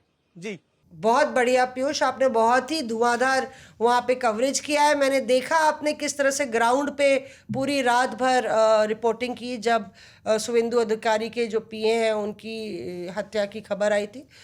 तो अभी क्या एंगल चल रहा है उसको लेके भी, और हिंसा की जो बातें हैं बंगाल में, एक कैरेक्टर की बात हो रही है, तो कितनी बड़ी चुनौती होगी बीजेपी के लिए। वो हम लोग यहाँ पे चर्चा कर रहे थे, पर मुझे लगता है आप उस पर बेटर जजमेंट रखते हैं। मौसमी जी, इसमें कोई दोहराई नहीं है कि ये वो प्रदेश है जहां पर राजनीतिक हिंसा चरम सीमा पर रही है। ये वो प्रदेश है जहां पर आज ही गृहमंत्री अमित शाह ने बताया कि जहां पर बीजेपी के 300 से ज्यादा कार्यकर्ताओं को मार दिया गया। इस बार कोई भी बड़ी राजनीतिक हिंसा नहीं हुई, कोई बड़े तौर पर कोई घायल नहीं हुआ, किसी की मौत नहीं हुई। लेकिन जब चुनाव हो गए और बीजेपी को 207 सीटें मिल गई, शपथ ग्रहण समारोह से ठीक 2 दिन पहले एक घटना हुई जिसने पूरे पश्चिम बंगाल को झकझोर दिया, और वो घटना हुई शुवेंदु अधिकारी के पीए की हत्या। वो हत्या तब हुई जब वो अपने घर पहुंचने ही वाले थे, 50 मीटर पहले उनकी गोली मारकर हत्या कर दी गई। और इसको लेकर सरकार बहुत सीरियस है। हमारी कई नेताओं से बात हुई मौसमी जी, उन्होंने ये बताया कि सरकार बनते ही इन हत्यारों को न सिर्फ पकड़ा जाएगा बल्कि कड़ी से कड़ी कार्रवाई की जाएगी। हालांकि बीजेपी के कई कार्यकर्ता, जब हम वहां पे पहुंचे उस जगह पर हमने रिपोर्ट किया तो कई कार्यकर्ता ये मांग करते हुए सुनाई दिए कि इन हत्यारों का एनकाउंटर किया जाए। और जरूर इसमें कोई दोहराई नहीं है कि इन हत्यारों के खिलाफ कड़ी से कड़ी कार्रवाई होगी। मैं आपको बताता हूं उस दिन क्या हुआ था। जब 11:05 पर रात को मेरे पास मैसेज आया कि शुवेंदु अधिकारी के पीए की गोली मारकर हत्या कर दी गई है, तब उस वक्त मैं अपने होटल में सोने जा रहा था। लेकिन उसके ठीक बाद मैंने तय किया कि नींद तो अब उड़ ही चुकी है और उस जगह पर जाया जाए, वहां से रिपोर्ट किया जाए, दिखाया जाए कि वहां पर क्या हुआ है। लगभग 12 बजे के आसपास मैं वहां पहुंच गया, और जैसे ही मैं वहां पर पहुंचा तो चारों तरफ उस हॉस्पिटल के बाहर, यानी कोलकाता के मध्यम ग्राम के बाहर जो हॉस्पिटल के पास जो हॉस्पिटल था, विवा सिटी हॉस्पिटल, बाहर लाखों की संख्या में बीजेपी कार्यकर्ता पहुंचे हुए थे। पुलिस अधिकारी थे, सुरक्षा बल थे, सब के सब वहां पर मौजूद थे ताकि कानून व्यवस्था ना चरमराए। अंदर शुवेंदु अधिकारी मौजूद थे, सुकांत मजूमदार मौजूद थे, स्वप्न दास गुप्ता मौजूद थे, और बीजेपी के कई वरिष्ठ नेता अंदर मौजूद थे। लगभग 1-1.5 घंटे के बाद सब बाहर निकले। हमने शुवेंदु अधिकारी से बात की, उन्होंने बताया कि उनके लिए पर्सनल लॉस है, लेकिन उन्होंने ये भी बताया कि उनको मालूम है हत्यारा कौन है। सुकांत मजूमदार ने बताया कि जल्द उस हत्यारे के बारे में भी जानकारी निकल के सामने आएगी। उन सभी नेताओं से बात करने के बाद मैं उस जगह पर पहुंचा जहां पर ये घटनाक्रम को अंजाम दिया गया। लेकिन इससे पहले मैं आपको बता दूं, मैंने वो गाड़ी भी देखी जिस गाड़ी में शुवेंदु अधिकारी के पीए ट्रैवल कर रहे थे, चंद्रनाथ रथ ट्रैवल कर रहे थे। उस गाड़ी के शीशों की बात करें तो दोनों तरफ से शीशे चकनाचूर हो चुके थे। शीशों के ऊपर बुलेट के मार्क थे, अंदर खून के धब्बे थे, और वो गाड़ी चीख कर बयां कर रही थी कि किस तरह से मार्मिक हत्या की गई थी। अब मैं आपको बताता हूं, जब मैं उस स्पॉट पर गया, जब वहां पर क्या हुआ। जैसे ही मैं वहां पहुंचा तो मैंने देखा कि एफएसएल के अधिकारी वहां मौजूद थे। वो उस गाड़ी से सारे सैंपल्स ले रहे थे जिस गाड़ी के अंदर हत्यारे आए थे। उन हत्यारों ने ओवरटेक करके चंद्रनाथ की गाड़ी को रोका और उसके बाद उन पर ताबड़तोड़ गोलियां बरसा दी गई। एफएसएल के अधिकारी उस गाड़ी के अंदर से जो बॉटल थी उसके सैंपल्स ले रहे थे, साथ साथ उसके अंदर कुछ बट्स पड़े हुए थे उनके सैंपल्स ले रहे थे, कई अलग अलग चीजों के सैंपल्स, मिट्टी के सैंपल्स, मैट के, कुर्सी जो कार चेयर होती है उसके, स्टीयरिंग के सैंपल्स, सब कुछ सारे सैंपल्स जो है वो इकट्ठे किए जा रहे हैं ताकि फिंगरप्रिंट्स के बारे में जानकारी मिल सके। वहां पर जब मैं गया तो मैंने वहां पर सड़क पर खून के धब्बे देखे, साथ साथ एक शीशा चकनाचूर होकर गिरा हुआ था, मैंने वो देखा। और वो पूरा इलाका जो क्राइम सीन था वो ये बता रहा था कि कैसे मैं 50 मीटर पहले वहां पर हत्यारों ने रेकी कर चंद्रनाथ और शुभेंदु अधिकारी के पीए उनकी हत्या कर दी। लेकिन अब इस पूरे मामले को लेकर जांच शुरू हो गई है, सभी सीसीटीवी कैमरों को खंगाला जा रहा है और ये कोशिश की जा रही है पुलिस अधिकारियों के द्वारा कि पता लगाया जाए कि कैसे रेकी की गई, क्यों रात के 10:10 पर जब मूसलाधार बारिश हो रही थी और बहुत जोर से हवाएं चल रही थी और कोई वहां पर उस गली के पास मौजूद नहीं था, उसी वक्त को क्यों चुना गया शुभेंदु अधिकारी के पीए की हत्या करने के लिए। अब देखना होगा कि इस पूरे मामले में जांच किस तरह से आगे बढ़ती है। जी मौसमी। धन्यवाद पीयूष। और ये लोग दोनों जो है, राम और श्याम की जोड़ी जो है, बहुत कुड़स रहे थे यहाँ बैठ के ना। तो तुम आना तो फिर यहाँ पे साफ बराबर कर देना। लेकिन हम लोग चले आते हैं और अब बंगाल की चर्चा के बाद हम लोग करते हैं चर्चा एक ऐसे राज्य की जो है तो दक्षिण में, पर नॉर्थ में, उत्तर में उसकी चर्चा बहुत ज़्यादा हो रही है, बहुत वायरल हो रहा है। मुझे ना सड़क पर भी रोक के और हमारे सिक्योरिटी गार्ड भी बता रहे हैं कि हमने भी विजय की पिक्चर देखी है। तो विजय साहब को निमंत्रण मिल गया है और उन्होंने समर्थन का पूरा ब्यौरा दे दिया है राज्यपाल को। तो और हम दोनों में एक चीज़ कॉमन है, देखिए मतलब उनके डायलॉग से मैं शुरू करूँ उससे पहले, विजय को भी मटन बिरयानी बहुत पसंद है। हालांकि वो फिटनेस फ्रीक है, मैंने सुना है, बहुत ज़्यादा अपनी हेल्थ का ख्याल रखते हैं। सुबह 2 इडली और वेजिटेबल्स और दिन भर की एक्सरसाइजेज और रात में खाना भी बहुत जल्दी खाते हैं, फिटनेस फ्रीक हैं। लेकिन बिरयानी का शौक़ वो भी रखते हैं जैसे मैं रखती हूँ। तो what is the Vijay phenomena? Who will take the lead in this? क्या नहीं, सबसे पहले पूछ लेते हैं ऐश्वर्या, क्या बीजेपी के हाथ से डोर छूट गई, मतलब मौका गवा दिया बीजेपी ने? कांग्रेस तो भैया गदगद है इसको लेके। कांग्रेस गदगद है। बीजेपी को लग रहा था कि इस बार बीजेपी अच्छा प्रदर्शन करेगी, लेकिन नहीं, इट्स स्टिल अ बैस्टियन, जिसको एक फोर्ट्रेस जिसको भेजने में उनको थोड़ा सा टाइम। वाया AIDMK कह रही थी। नहीं, वाया AIDMK बहुत इनिशियल थोड़ी बातचीत हुई थी विजय की और AIADMK की, इसमें कोई डाउट नहीं है। इनफैक्ट कोशिश थोड़ी हुई भी थी कि शायद कुछ बातचीत हो जाए, लेकिन मुझे लगता है कि विजय ये भांप गए कि किस तरीके का जो एक साइलेंट उनके लिए जो वेव चल रहा था ना, वो बात आगे मटेरियलाइज हो नहीं पाई। देखिए, बीजेपी और विजय ये हैं नॉर्थ और साउथ। ये वैसा ही है जैसा हम आज से 10 साल बाद सुने कि बीजेपी और कांग्रेस ने गठबंधन में सरकार बना ली। बिकॉज जो वोट बैंक विजय देख रहे हैं, माइनॉरिटीज़ प्लस क्रिश्चियंस, वो चौक एंड चीज़ है, वो बीजेपी के साथ नहीं जाता है। तो बीजेपी इस चीज़ में तो क्लियर थी कि भाई गठबंधन तो ऐसे नहीं होगा और कोई पॉलिटिकल फ़ायदा भी नहीं होगा उनको। कई सारे बीजेपी जो नेता भी गए थे, उनसे मेरी बातचीत हुई थी।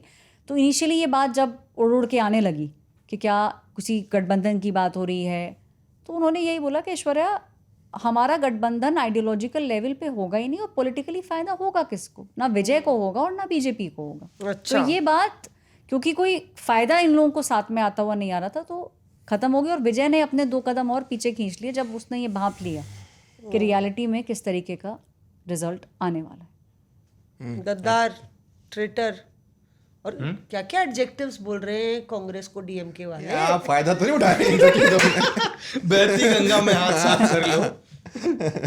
राहुल मेरी तरफ ऐसे देख रहे हैं। मैं तो कह रहा गद्दार, ट्रेटर। बीच में मनोज कुमार टाइप तुम्हारा चेहरा हो गया। भाई मैं ये कह रही हूँ कि DMK, हाँ DMK कह रही है ना कांग्रेस को। ये तो AIADMK की बात कर रही है ऐश्वर्या, यहाँ AIADMK और DMK बातचीत कर रही है। हाँ नहीं लेकिन देखिए स्विफ्ट छूट गया मामला। नहीं लेकिन क्लैरिफिकेशन बहुत तेजी में और स्विफ्ट में आपको वो आपने सुना है छोटा सा एक चंक जो बहुत वायरल हो गया है जयललिता का। तो ममता बनर्जी, जयललिता, जो पुरानी मायावती, ये सब अनफॉर्चुनेटली बहुत कुछ देख के पॉलिटिक्स में आए। तो जयललिता का जो कहना है कि भाई मैंने कसम खाई थी कि वापस नहीं आऊंगी वापस तो चीफ मिनिस्टर बन के आऊंगी, तो उनके साथ जो बदतमीजी हुई वो जो काडर है वो चीज़ भूल नहीं पाए। तो उतना ईजी नहीं होगा ये, जैसा लोगों को लग रहा था सपा और कांग्रेस साथ आएगी तो हो जाएगा, बसपा और सपा साथ आएगी तो हो जाएगा। अब तो बस ग्राउंड पे, हाँ तो ग्राउंड पे मुझे नहीं लगता ऐसा है। पहले हम हाँ देखिए, गद्दार क्या है भाई, politics is all about convenience, ठीक है। आप Says who? Says everyone, every leader says this. और अगर बोलता नहीं है तो कम से कम मानता तो यही है। अगर आपको नहीं, अगर मतलब पब्लिकली नहीं भी बोल रहा है, मन में वो यही जानता है। शुभेंदु अधिकारी कांग्रेस में थे 1995 के अंदर, वो कांग्रेस से कॉर्पोरेटर थे कांति कॉन्स्टिट्यूएंसी से। उसके बाद वो चले गए सीपीएम, उसके यूथ बाद वो कांग्रेस में भी थे, यूथ विंग में भी थे। सोचिए, उसके बाद वो चले गए लेफ्ट पार्टीज में, फिर वो चले गए तृणमूल में, और अब वो बन गए सीएम। तो क्या ये फिर क्या है? वो ये संगम है। ये सारा हिमंत बिश्व शर्मा, और अच्छी बात है, मैं तो बोलता हूँ भाई, क्योंकि अल्टीमेटली पॉलिटिकल पार्टी का लक्ष्य क्या है कि वो पावर में आए और लोगों के लिए जो भी उसका विजन है वो लोग वो उसको इम्प्लीमेंट करें। अगर आप यहाँ नहीं कर पा रहे तो वहाँ करिए, वहाँ नहीं कर पा तो वहाँ करिए। नहीं, पर तुम्हारे सूत्र बहुत, आपके सूत्र बहुत तगड़े हैं तमिलनाडु में। तो आपके सूत्र क्या कहानी बता रहे हैं कि किस तरीके से ये लेफ्ट को भी लेके आए, आईयूएमएल को भी लेके आए, खरगे जी ने फोन वीसीके को लेके आए, कैसे हुआ ये? खरगे, मल्लिकार्जुन खरगे ने वीसीके जो एक दलित पार्टी है, उसके जो अध्यक्ष हैं तिरुमावलन, उनको ऑन बोर्ड लिया, उनको खुद कॉल किया। इसके अलावा आईयूएमएल है, उसका गठबंधन है कांग्रेस पार्टी के साथ में केरला के अंदर, उनको ऑन बोर्ड किया जा रहा है। इसके अलावा लेफ्ट पार्टीज हैं, सीपीआई, सीपीएम, दो उनके पास भी नंबर हैं उनको। तो कांग्रेस ने, दरअसल ये कांग्रेस ने ही बीड़ा उठाया हुआ है कि आपका नंबर हम पूरा करके देंगे, आप बस चलिए नेता बन के। अच्छा, हाँ, जाहिर है वो पार्टनर है उनका, या अलायंस पार्टनर है, क्यों नहीं हेल्प करेंगे? नहीं, तो आप ये कहना चाह रहे हैं राहुल कि नंबर ले आया विजय, शॉर्ट हो गया मेजोरिटी से, तो कांग्रेस ने ये अश्योरेंस दिया कि आप वीर तुम बड़े चलो, हम तुम्हारे साथ हम हैं, तुम्हारे साथ हैं, और कदम कदम बढ़ाए जा, खुशी के गीत गाए जा, तू दिक्कत मत करो, आप बस बढ़ते चलो। थोड़ा नंबर समझा देता हूँ, आप बड़े नंबर बताता है भाई भी हमारा। 234 की असेंबली है, 108 जीत के आए हैं विजय, लेकिन क्योंकि वो 2 असेंबली जीते हैं तो उन्हें एक छोड़नी पड़ेगी, तो बचे 107। 5 जीत के आए हैं कांग्रेस के, ये हो गए 112। 2 आए हैं सीपीआई के, ये हो गए 114। 2 आए हैं सीपीएम के, ये हो गए 116। 2 आए हैं आईयूएमएल के, ये हो गए 118, और 2 जीत के आए हैं वीसीके के, ये हो गए 120। 120 के साथ के में शपथ होगी, फ्लोर टेस्ट पास होगा, 6 महीने का समय मिलेगा। एमके स्टालिन ने कहा है कि हम 6 महीने की सरकार को बिल्कुल डिस्टर्ब नहीं करेंगे, और 6 महीने तक जो मेरे को बताया गया है, या मुझे कम से कम लगता है, तेलंगाना मॉडल चलेगा। तेलंगाना मॉडल क्या मॉडल है? तेलंगाना के अंदर भी कांग्रेस को ब्रूट मेजोरिटी तो नहीं मिली थी, लेकिन 10 जो बीआरएस के एमएलएज हैं वो टूट के बाहर आ गए।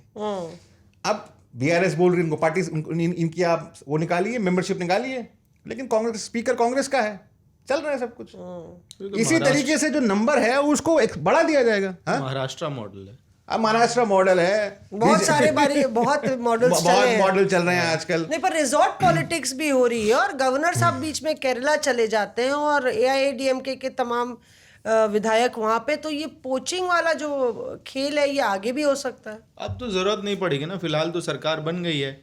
मुझे ध्यान आ रहा है, मैंने इस दिन में फ़ोन किया था, तो वीसीके में बात कर रहा था मैं, तो पूरा वो तो तैयार बैठे हुए थे सरकार ज्वाइन करने थोड़ा के लिए। भाव बढ़ाए हुए थे। हाँ, और 2 उनका, लेकिन इंटरनली क्या चल रहा था, 2 कारण थे। एक तो वो फ्रंट पे, क्योंकि ये तो बात सच है ना कि जो इंडिया गठबंधन की जो सारी पार्टियां लड़ रही थी तमिलनाडु में, उनको खासतौर पे छोटी पार्टियां, उनको फंड करने के लिए, उनको रिसोर्सेज अवेलेबल कराने के लिए डीएमके ही था। तो जब आप जिसके रिसोर्सेज पे चुनाव लड़ते हैं उनको अबैंडन करके आप कैसे आगे बढ़ेंगे? तो ये चाह रहे थे कि पहला कदम, जैसे कदम कदम बढ़ाए जा, तो वीसीके चाह रहा था कि पहला कदम लेफ्ट उठा ले।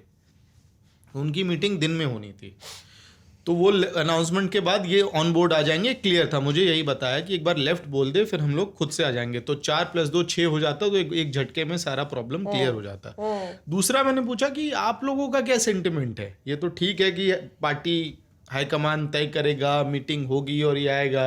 उनका देखो बॉस, पब्लिक ने तो मैंडेट दिया है विजय को, अगर हम उस तरफ बैठ के सरकार बनाने से इसको ब्लॉक करते हैं तो बहुत मुश्किल होगा। हमको मैंडेट का डिसरेस्पेक्ट नहीं करना चाहिए।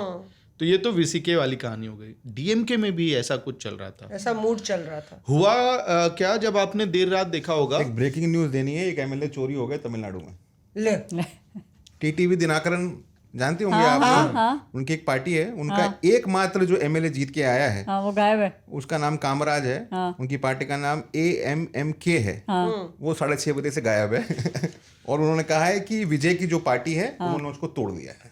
ले आए। तो ये अब चलता रहेगा। भाई पीएमके है, देखिए, जैसे ये पीएमके के पास रिपोर्टर्स 2 बता है। दें, राइडर दे दें, ये रिपोर्टर्स ऑफ एयर नहीं होता है कि हम लोग बीच बीच में, मैं सबको कहती रहती हूँ फोन मत देखो, फोन मत देखो, पर ये जो ब्रेकिंग न्यूज आ रही है आधी रात को, जो खान पान नहीं हुआ हम लोग का, पहले काम उसके बाद खान पान और जलपान। तो राहुल बता रहे हैं कि एक विधायक है, मैं वही बात कह रही थी ना, ये तो चलता ही रहेगा। और 2 पीएमके के भी हैं। अच्छा, वो भी नहीं तो 1 और 2 वाला आंकड़ा जो है वो तो इधर उधर अप डाउन हो तो जा ही सकता है। नहीं, पर जो डीएमके में एक कांग्रेस को लेके और थोड़ा जो अनसेटलमेंट है, ये पूरा इंडिया ब्लॉक वाला जो फसाड है, या इंडिया ब्लॉक का जो पूरा ये अम्ब्रेला था, उसकी मैं टीएमसी नहीं कहूंगी, पर डीएमके बहुत मजबूत नींव का हिस्सा था। तो डीएमके के चिटकने से एलओपी तो राहुल गांधी ही है, ये एक पूरा वो नींव भी हिलती है। थोड़ा समय लगेगा इसमें एडजस्टमेंट में, क्योंकि राहुल गांधी की खुद की स्पीच आप देखिए, उन्होंने कहा है कई जगह जाके कि मैं हर नेता को अपना भाई नहीं बुलाता हूँ, लेकिन MK स्टालिन को मैं अपना भाई बुलाता हूँ। ये तमिलनाडु के पब्लिक स्पीचेस में राहुल गांधी ने जाके कहा है।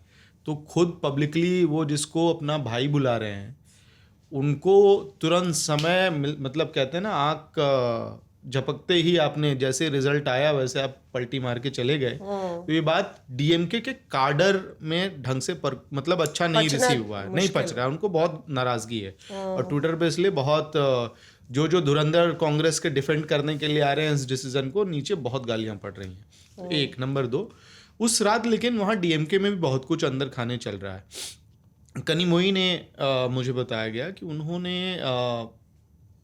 MK स्टालिन को, भूतपूर्व मुख्यमंत्री को, ये बात कही कि हमको सरकार बनाने के एफर्ट्स फिलहाल नहीं करने चाहिए, क्योंकि मैंडेट विजय की तरफ है। सबसे भले मेजॉरिटी नहीं मिला हो, लेकिन पब्लिक का सेंटिमेंट विजय की तरफ है, हमारी तरफ नहीं है। और ये डेंजरस होगा अटेम्प्ट करना कि विजय को आप सरकार में आने से रोक रहे हैं। और ये बात तब तक पब्लिक डोमेन में भी नहीं थी। एक अखबार जो साउथ इंडिया में बहुत ज़्यादा पढ़ा जाता है, उसमें ये खबर छपी थी देर रात कि AIDMK और DMK जो है गठबंधन के प्रयासों में लगा हुआ है। उसी वक्त कनिमोई के ऑफिस से जो है ये एक्टिवेशन शुरू हो गया था, क्योंकि उन्हें लगा कि आप द्रविडियन पॉलिटिक्स बचाने के चक्कर में अगर विजय को रोकने के लिए जाएंगे तो पब्लिक की तरफ से बहुत ज़बरदस्त रिएक्शन इसका हो सकता है। तो वो हुआ है। लार्जली लगता है कि जैसा वो बोल रहे हैं, राहुल भी बोल रहे हैं कि 6 महीने 8 महीने, और कई बार ये पुराना कांग्रेस मॉडल भी है, जो कांग्रेस ने गलती दिल्ली में की थी सोच के कि अरविंद केजरीवाल 6 महीने में क्या ही कर पाएंगे, उनको एक बार आके फेल हो जाने दो, उसके बाद सरकार गिर जाएगी, डिस्क्रेडिट हो जाएंगे, फिर हम लोग वापस सत्ता में आ जाएंगे।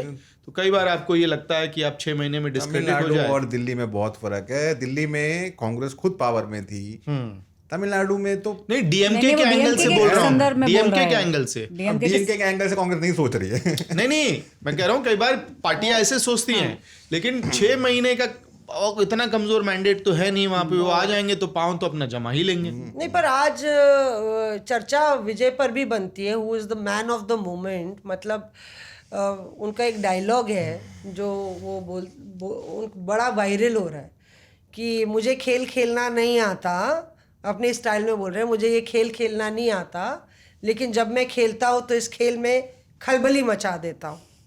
तो वाकई में उन्होंने जिस तरीके से सिलेक्शन हुआ है कैंडिडेट्स का, और उन्होंने अपनी पिक्चरों में भी बता रहे हैं कि पिक्चरों में भी एक तो उनकी मूवी है जिसमें वो चीफ मिनिस्टर बनते हैं, नायक बनते हैं, नायक के फॉर्मेट पे बनी थी। तो मतलब और उसका थलाइवा आई। बताया जाता है कि उनकी एक मूवी थी जो 2013 में आई थी, वो पिक्चर थी, उसमें टाइटल था the one who leads, it's time to lead, ठीक है। और वो पिक्चर जयललिता मैडम ने उस पिक्चर को, क्योंकि उसमें टैगलाइन थी टाइम टू लीड, और उनके फादर ने इंटरव्यूज दिए थे कि पॉलिटिकल एम्बिशन है विजय की and he wants to go into politics, और वो मूवी रुकवा दी थी and then they had to change that tagline. तो it's really remarkable the way he selected candidates आप देखिए ना कौन कौन कैंडिडेट्स हैं। ऑटो एक वाले हैं, उनके ड्राइवर हैं, ऐसे तमाम लोगों को उन्होंने टिकट्स दिया है। और मौसमी भी थी वहाँ पर, एक सांसद हैं, वो हमको बता रहे थे कि जो लिमिट, ये क्रेज है विजय का, मैं बताना चाहता हूँ कि जो लिमिट होती है इलेक्शन कमीशन की एक चुनाव लड़ने के लिए, उससे भी कम पैसा खर्च करके, वो भी कहाँ, तमिलनाडु के अंदर, जहां पर सबसे महंगा इलेक्शन होता है, ऐसा आरोप लगता है। सबसे महंगा होता है आंध्र प्रदेश में है, आंध्र प्रदेश में, मतलब दक्षिण लेकिन भारत में तमिलनाडु भी कम नहीं है, compete कर लेते हैं। हाँ, तमिलनाडु के अंदर जहां पर एक असेंबली कॉन्स्टिट्यूएंसी है आर.के. नगर। आर.के. नगर से जयललिता पहले चुनाव लड़ती थी। जब उनकी डेथ हुई उसके बाद वहां बायपोल हुआ। उस बायपोल के अंदर ऐसे आरोप लगे, 85% लोगों को घूस देने की कोशिश हुई। 85% लोग जो इलेक्टोरेट से 2.5 लाख 2.25 लाख लोगों को घूस देने की कोशिश हुई। वो इलेक्शन ही नल एंड वॉइड होकर दिया, वो इलेक्शन कमीशन ने खत्म कर दिया इलेक्शन। वो इलेक्शन हुआ ही नहीं, वो मतलब उस टाइम पे। उसके बाद दोबारा रीपोलिंग हुई। सोचिए आप, ऐसी जगह पर उनके जो कैंडिडेट थे वो अर्बन इलाकों में जो खर्चे की लिमिट है उसी से कम में जीत 75 लाख खर्चे की लिमिट है, तो उतना भी इस्तेमाल नहीं हुआ होगा। मतलब जैसे 75 लाख होगी तो 50 लाख भी नहीं खर्चा, 40 लाख है तो 20 लाख, सोचिए आप, इतनी उनकी वो है। और विजय जो है क्योंकि वो एक एक्टर हैं, तो आपके पास फिल्म डायरेक्टर्स आते रहते हैं आपको स्क्रिप्ट सुनाने के लिए। तो आप क्या करते हैं, सिटिंग्स करते हैं, सेशंस करते हैं, वो आपको बताते हैं सर पहले सीन में आपकी एंट्री ऐसे होगी, दूसरे सीन में आप ऐसे आएंगे, तीसरे में हीरोइन का बाप मर जाएगा, जो भी है। तो जो एक्टर होता है वो अपने दिमाग में ना वो तमाम चीज़ें बनाता रहता है, स्क्रिप्टिंग करता रहता है कि अच्छा मैं ऐसे आऊँगा, मैं ऐसे दिखूँगा, मेरे आने का ये इम्पैक्ट होगा, मैं इस रोल को करूँ ना करूँ। पिछले 10 सालों में उन्होंने जो अपनी इमेज पे काम किया है, जो उन्होंने क्यूरेट किया है अपनी, उनका मतलब मूवी सिलेक्शन कितना बढ़िया है, मैं ये बताना चाहता हूँ आपको। उन्होंने कैसे अपने जो कैरेक्टर्स को बनाया है, वो ये दर्शाता है कि वो एक अच्छा जजमेंट करते हैं। जब वो अपने उम्मीदवारों का नाम कर रहे थे, तो वो मतलब वो भी एक मेरे को लगता है कि नई चीज़ थी।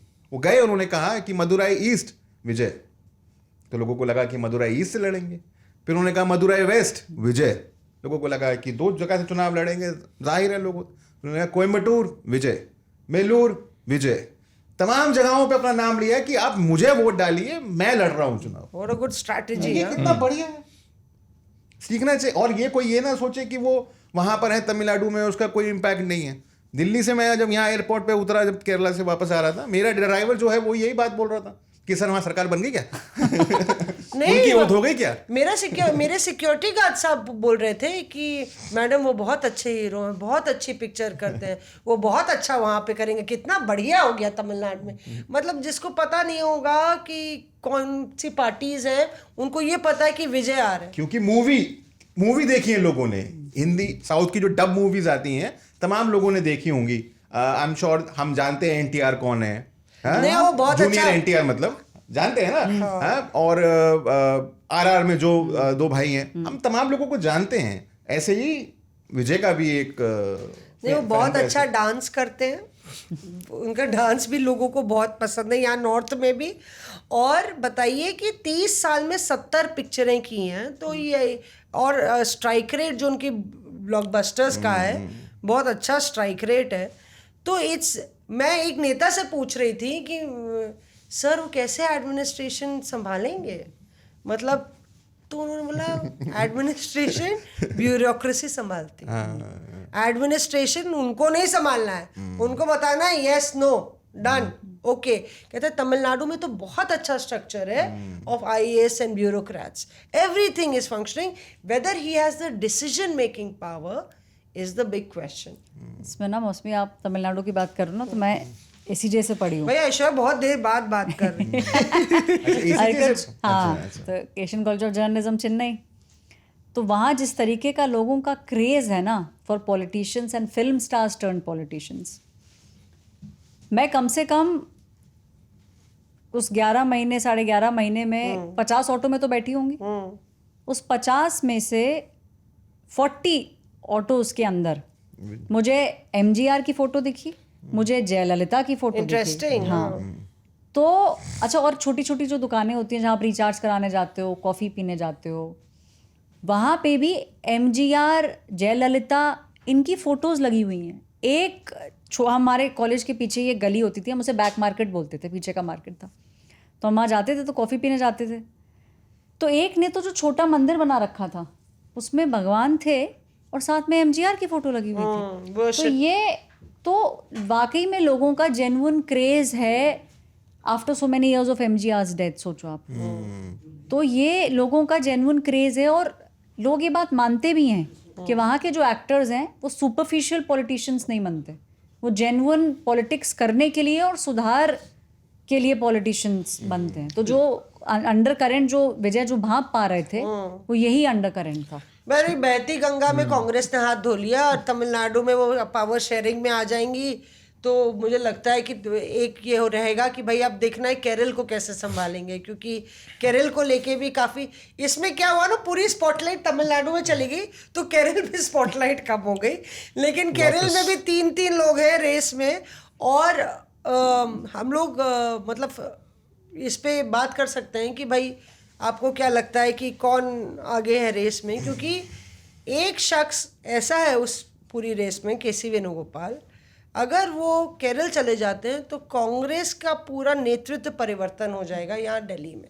कितनी खुशी होगी लोगों को, नहीं ना कौन से लोग ये सवाल है, आप ये बताइए कौन से लोग। नहीं, क्योंकि केसी, अच्छा ये किसी को नहीं मालूम अमित, क्या इंटरेस्टिंग बात ये है जो मैंने ऑब्जर्व किया है पिछले 1-2 साल में, KC has worked on his team. जो एक नोविस के तौर पे केसी को ट्रीट करते थे 3-4 साल पहले जब वो बने थे संगठन महासचिव, पिछले 1-2 साल में उन्होंने काफ़ी अपने लेफ्टिनेंट्स तैयार किए, जो कि एक और देखिए उन्होंने केरल में भी ग्रास रूट पे काफ़ी ज़्यादा तमाम एमएलए, सबसे ज़्यादा एक तस्वीर वायरल हो रही है जिसमें सबसे ज़्यादा, हाँ सबसे ज़्यादा केसी के नाम है, और ये सबको पता ही है बात कि केसी के नाम पे सबसे ज़्यादा एमएलए दम भर रहे हैं। मुझे डाउटफुल इसलिए लग रहा है क्योंकि अब जो हमारे सूत्र बता रहे हैं कि 3 फैक्टर्स डिसाइड करेंगे, एक एमएलएज, दूसरा जनता में किसका क्या ओपिनियन है, और तीसरा एक और फैक्टर था ना, तीसरा है अलायंस पार्टनर। Alliance partner. ऐसा पहले नहीं होता था कि बाकी 2 फैक्टर्स भी जोड़ दिए जाए, क्योंकि ये बहुत चर्चा में बात है कि पीपल्स वोट जो है वो सतीशन और रमेश चिन्नैतला को केसी से ज़्यादा मिला था, जो इंटरनल इन लोग का सर्वे है, और अलायंस पार्टनर्स में भी जो है शायद सतीशन पर ज़्यादा बेट डाल रहे हैं।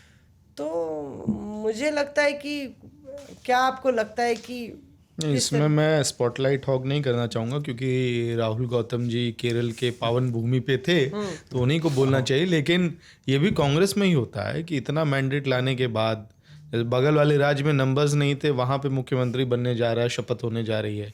बंगाल में तो पता ही था कि शुवेंदु अधिकारी होने वाले हैं। इतना सुंदर मैंडेट आने के बाद भी केरल में इतना परमुटेशन नहीं है ना, तो नंबर इतना है। सही अर्जेंसी नहीं है ना, अभी फोकस तमिलनाडु है, तमिलनाडु में सरकार बनानी है। यहाँ तो 104 है, आराम से बना ही लेंगे, कल बना लेंगे, परसों बना लेंगे, इसीलिए जल्दबाजी नहीं है। और जैसे कि अभी मौसमी जी ने भी बताया कि केसी वेणुगोपाल के अगर जाते हैं तो एक वैक्यूम क्रिएट होगा कांग्रेस के अंदर, क्योंकि इतना पावरफुल जीएसओ मुझे लगता है कि कभी रहा होगा जितना पावरफुल, जितनी पावर केसी वेणुगोपाल ने देखी, एक्सरसाइज करी। और जो मेरी जानकारी है उसके मुताबिक 47 विधायकों ने केसी वेणुगोपाल के लिए हामी करी है।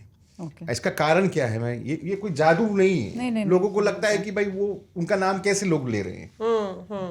मतलब जो यहाँ दिल्ली में हैं या बाकी लोग हैं, उनको लगता है भाई वो तो विधायक है ही नहीं, उनका नाम विधायक क्यों ले रहे हैं। 20 तारीख को मेरी एक स्टोरी है, अपना कपूर ले लेता हूँ। उसमें आप देखिए 60% जो टिकट्स मिली हैं वो केसी वेणुगोपाल के करीबी राहुल लोगों को बता मिली रहे है। थे, हाँ राहुल बता रहे तो वो थे। कैसे मिली है? क्योंकि आप सिस्टम का पार्ट थे, इंपॉर्टेंट पार्ट थे। आपने लोगों को बढ़ाया, जैसा इन्होंने अभी कहा, आपने अपने लेफ्टिनेंट्स को आगे बढ़ाया। वो धीरे धीरे धीरे धीरे ऑर्गेनाइजेशन में बड़े होते चले गए, उनको टिकट्स मिली, वो जीत कर आ गए हैं। अब उनसे पूछा जा रहा है कि कौन बनेगा सीएम, तो वो केसी वेणुगोपाल का नाम ले रहे हैं। ये बड़ा इंटरेस्टिंग है जो राहुल कह रहे हैं। पोस्टर चले आ रहे हैं। हमने एक वॉक थ्रू किया केरला हाउस में, ठीक है। उसमें मलयाली में लिखा था, तो मैंने मलयालम में लिखा था, तो मैंने शिबी से बोला कि क्या लिखा है, तो the one who led will lead, मतलब कुछ इस तरीके से कि जिसने लीड किया है वही आगे भी लीड शुड लीड, जिसने। और उसमें केसी वेणुगोपाल की बड़ी सी तस्वीर थी। अब 2 दिन बाद देखिए केरला की पॉलिटिक्स, 2 दिन बाद एक और पोस्टर वहाँ आ जाता है और वो बोलते हैं, वो पोस्टर मलयालम में उसमें लिखा हुआ है कि भाई जिसको केसी वेणुगोपाल को, या बोले कि केरल के लिए, तो वो बोले कि भाई केसी वेणुगोपाल, उसमें लिखा था केसी वेणुगोपाल को दिल्ली में ही रहना चाहिए, उनको दिल्ली ही देखना चाहिए, बहुत ज़रूरी है। पहले डिक्लेयर कर दिया। तो मतलब पोस्टर वॉर भीतर ही चल रही है, इस तरीके की कहानी है। लेकिन अगर हम केरल की पॉलिटिक्स से थोड़ा सा नेशनल कैनवस पे आएँ, और जल्दी जल्दी मैं आप लोग से ओपिनियन लूँगी। अखिलेश यादव ममता बनर्जी से मिलते हैं और एक बहुत उनका शार्प पोस्ट आता है कि हम मुसीबत में अपने दोस्तों को नहीं छोड़ते, कुछ इस line. Rahul Gandhi leader of opposition की पोस्ट में है, और यहाँ पे इस चुनाव में 2 अहम जो विपक्षी दल हैं उनसे नाता चिटका है। तो किस तरीके से आप देखते हैं नेशनल कैनवस में इसको? मुझे लग रहा है 2-3 महीने का थोड़ा ये अनस्टेबल टाइम है, क्योंकि झटका तमिलनाडु से आया है और एक रीशेपिंग यहाँ से आपको होती हुई दिखाई देगी। और इंडिया गठबंधन 2.0 का ये टाइम यहाँ से शुरू होने की पूरी Without राहुल संभावना गांधी? नहीं, विद कांग्रेस ही रहेगा, लेकिन बहुत सारा रीजिग होना है, क्योंकि अभी देखिए अब ममता बनर्जी खाली हो गई हैं, बंगाल में खाली हो गई हैं, और उनके मन की बात है कि अब वो इंडिया गठबंधन को यहाँ से कैसे स्ट्रांग करेंगे। उन्होंने जिक्र भी किया कि मैं इंडिया जिक्र अलायंस को किया है strong इसका। करूं। इसके बाद अखिलेश यादव ने सबसे पहले फ़ोन किया था, उन्होंने इच्छा जाहिर की थी कि मिलना आना चाहते हैं, और गए भी, मिले भी। उसके बाद वो ट्वीट आया है दोनों फोटोज़ के साथ, एक ममता बनर्जी के साथ और एम के स्टालिन के साथ, कि हम वो नहीं जो मुश्किल वक्त में साथ छोड़ दे। ये करते हुए अरविंद केजरीवाल, तेजस्वी यादव, राहुल गांधी की भी बात हुई है। तो एक तरफ टीएमसी से आपके रिलेशंस बेटर होने वाले हैं, बेटर कोऑर्डिनेशन होने वाला है। दूसरी तरफ डीएमके वाला, हाँ अभी वो पत्र है जिसमें सीट अरेंजमेंट चेंज करने की बात है डीएमके की, लेकिन वो भी थोड़े दिन में सेटल डाउन होगा। ये कांग्रेस के नेशनल यूनिट पर डिपेंड करेगा कि वो डीएमके के साथ कैसे मनूवर कर पाती है, क्योंकि कांग्रेस ने ये किया है, बंगाल में किया है ना, कि अधीर रंजन चौधरी ममता बनर्जी के खिलाफ इतना खतरनाक फ्रंट खोल के रखते हैं, और सेंटर में आप अच्छा कोऑर्डिनेशन करके करते हैं। तो मुझे गट फीलिंग मेरी है कि India 2.0 is loading from here. मुझे ऐसा लगता है इसमें मौसमी, जो अखिलेश यादव की फ़ोटो आई है ना कहीं बहुत एक यूनाइटेड फ्रंट दिखाने की कोशिश की गई है। कांग्रेस ने तो बॉल आई तो मार दिया छक्का स्टेडियम के बाहर, क्योंकि अब उनको पावर शेयरिंग मिल रही है, जो डीएमके के टाइम पे नहीं मिल रही थी, ये फैक्ट है। अब उनको पावर शेयरिंग मिलेगी। यूपी की एक इंटरेस्टिंग बात मैं आपको बताती हूँ, जो ये मैसेज देने की कोशिश कर रहे हैं, इनको अपना पूरा चुनाव दिख रहा है। अभी तक नैरेटिव क्या था, और हमने कितने पिछले 2 सेशंस में तो मैं ये सुन रही थी पुरानी बिल्डिंग में भी, बिकॉज वहीं पे समाजवादी पार्टी, टीएमसी, इन सब का ऑफिस है, कांग्रेस का भी ऑफिस वहीं है पुरानी बिल्डिंग में। तो एक पावर कॉरिडोर में ये चल रहा था कि भाई टीएमसी जीत रही है, और टीएमसी जो है एक बड़ा पुश अब देगी उस पुश से मदद मिलेगी 27 में अखिलेश यादव को। तो वो जो एक पुरानी बिल्डिंग का वो था वो ध्वस्त हो गया कहीं ना कहीं, इसीलिए सपोर्ट दिखाने के लिए ये लोग सब टीएमसी के साथ आके खड़े हुए हैं। बीजेपी इसको इस तरीके से देख रही है कि जो बीजेपी के अभी प्रेसिडेंट हैं यूपी के, उन्होंने इस पे और बीजेपी ने ऑलरेडी काम करना शुरू कर दिया है। उन्होंने वो कॉन्स्टिट्यूएंसीज पकड़ ली हैं और उनको ये पता है कि ऑपोजिशन लीडर्स अब भारी संख्या में उत्तर प्रदेश आने लगेंगे। तो जो बंगालीज हैं उत्तर प्रदेश में, उनके लिए ममता बनर्जी आएंगी जैसे बाकी स्टेट्स में हो रहा था। तो कहीं ना कहीं ये कोशिश की जा रही है कि अब जो आगे वाले चुनाव हैं, आपका पंजाब है, आपका उत्तराखंड, उत्तर प्रदेश, तो इन सब की गोवा, इन सब की जो तैयारी है, मुझे वो लगता है कि विपक्ष वो करने की कोशिश कर रहा है कि हम एकजुट हैं, हम हारे नहीं हैं, क्योंकि लग रहा था कि ये वो न्यूक्लियर बम है जो वेस्ट बंगाल में फटेगा तो फिर कहीं ना कहीं उसका इम्पैक्ट दिखेगा अगर टीएमसी जीतती तो। हाँ। लेकिन बीजेपी ने जिस तरीके का प्रदर्शन किया है, आपको यूपी के अंदर इसका इम्पैक्ट धीरे धीरे दिखना शुरू होगा। ऑलरेडी बीजेपी ने वो कॉन्स्टिट्यूएंसीज पे काम करना शुरू कर दिया है जो ना वो 12 में जीते, ना 17 में जीते और ना 22 में जीते। तो वो चाह रहे हैं कि इसको हम और ऊपर लेके जाएं और अच्छा प्रदर्शन करें। मुझे लगता है ऑपोजिशन भी यूनाइटेड फ्रंट दिखाना चाह रही है। धमाका कलकत्ता में हुआ है और असर लखनऊ में भी हुआ है इसका। सबसे बड़ा तो आईपैक का जो मुझे समझ आता है यूपी से, शायद आईपैक शायद नहीं, आईपैक का पत्ता पैक हो गया। आईपैक का तो पैकअप कर लिया अखिलेश यादव ने, बोला हमारे पास पैसे नहीं है। अखिलेश यादव ने बोल दिया हमारे पास पैसे नहीं है और सारे बिजनेसमैन अखिलेश ये तो कहने की बात ही है वैसे। नहीं, पर ये आपको कैसे पता कहने की बात? क्योंकि मुझे पता है इसलिए मैं बता रहा हूँ। अरे हो सकता है वाकई में पैसे नहीं हो भाई। अब इसी पे सुन लीजिए। 2 कंपनियों को दिया गया था काम, समाजवादी पार्टी का। एक आईपैक था, दूसरी कंपनी का मैं नाम नहीं ले रहा हूं। 2 कंपनियों को काम दिया गया था, 50% लगभग डिवीजन रहेगा। ये बात शुरू से की गई थी और ये स्ट्रैटेजी वर्कआउट हो रहा था कि आईपैक किस तरह से काम करेगा, दूसरी वाली कंपनी कैसे काम करेगी और सेंट्रल कैंपेन कौन हैंडल करेगा। और इसको लेके मेरी दूसरे वाली जगह पे भी बात हुई थी, तो मैंने कहा कि भाई कैंपेन स्लोगन कौन देगा, मेन पिक्चर कौन बनाएगा। तो वो सब वर्कआउट होना था। फिर अब तो आईपैक का पैकअप हो गया। आईपैक तो नेचुरली दूसरी वाली जो कंपनी है हो सकता है वही टेक ओवर करेगी। और पैसे अगर नहीं होंगे तो 2 कंपनियां कैसे चुनाव को मैनेज करें। और दूसरी वाली कंपनी का हाल फिलहाल के दिनों में वैसे ये भी कौन है दूसरी कंपनी, आगे दूसरे एपिसोड में बता देंगे। उनका स्ट्राइक रेट हालिया सालों में खराब रहा है, जबरदस्त है। 100% स्ट्राइक रेट है और आईपैक का भी 100% है स्ट्राइक रेट। अरे ये चुनाव हरवाने में राज्य में स्ट्राइक रेट बढ़िया था। नहीं, जो दूसरी जो कंपनी है उसने अभी कोई बहुत ज्यादा चुनाव नहीं कराए हैं। मैंने क्या बोला, उन्होंने जो चुनाव लड़वाए हैं उनका स्ट्राइक रेट 100% है जिताने में और आईपैक का 100% है हराने में। अगर मैं अकेला भागूंगा रेस में तो फर्स्ट ही आऊंगा भाई। कैसे अकेला? चलो अब नेक्स्ट राहुल पे आ जाते हैं। राहुल बताओ भाई। मैं ये सवाल तुमसे, क्योंकि इन दोनों ने मैं विजय के बारे में पूछना चाह रही हूँ कि टीवी के आपको लगता है, क्योंकि 2029 में चुनाव है, ऐसा नहीं है हम लोग सिर्फ असेंबली देख रहे हैं। 29 में अगर टीवी के साथ कांग्रेस लोकसभा लड़ती है, who knows they get a bumper crop. बिल्कुल, और ऐसा ही होता है। It's a new alliance partner. ऐसा ही होता है। बाय द वे मैं एक जानकारी दे दूं दर्शकों को कि आप तो 29 की बात कर रहे हैं, अभी जून के अंदर अगर सब ठीक रहा तो पहला राज्यसभा सांसद टीवी के का आपको देखने को मिलेगा। क्यों? क्योंकि एक AIADMK के सांसद ने राज्यसभा से इस्तीफा दे दिया है। वो सीट खाली होगी, वेकेंट होगी। सीट वेकेंट होने की वजह से जो सबसे बड़ी पार्टी है टीवी के, उनको पहला से मिलेगा। वो अपना पहला राज्यसभा सांसद एज सून एज अभी जून में आप शायद देख पाए। अच्छा। या फिर जब भी नेक्स्ट स्लॉट लगेगा। तो जब ये रिलीज बाहर आया, जब ये स्टेटमेंट बाहर आया तमिलनाडु कांग्रेस की तरफ से कि ये जो भी था हमने सपोर्ट दे दिया, ये वो फिर नीचे एक लाइन लिखी थी, local bodies Rajya Sabha and Lok Sabha. तब सब लोगों को लगा कि ये it is here to stay. ये वन टाइम अफेयर नहीं है कि अमीर हमने अभी आपको आप बना लीजिए सरकार और ये वो नहीं। ये लंबा चलने वाला एक कोशिश है कि भाई एक लंबे रिश्ते को बनाया जाए। और अमूमन तौर पर ऐसा होता है कि जब भी लोकसभा चुनाव होते हैं, तमिलनाडु के लोग या असेंबली चुनाव भी होते हैं, वो एक तरफा वोट जाता है।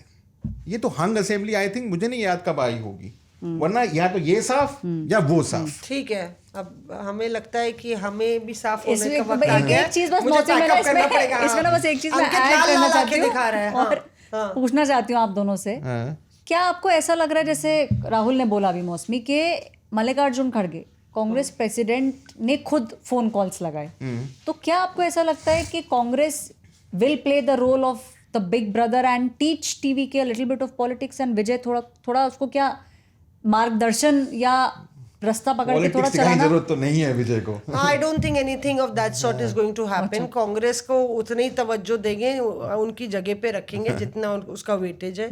TVK Vijay is also experienced in life, उन्होंने बहुत उतार चढ़ाव अपनी जिंदगी में देखे और बहुत ज़्यादा हाई एक्सपेक्टेशंस पे वो आ रहे हैं, तो वो भी बहुत इम्पोर्टेंट है। और दूसरा कि थोड़ा डायनेमिक साउथ में बदलेगा, Kerala, Karnataka, Telangana and now Tamil Nadu. All the southern states except Andhra will be with the opposition. So those dynamics are also changing.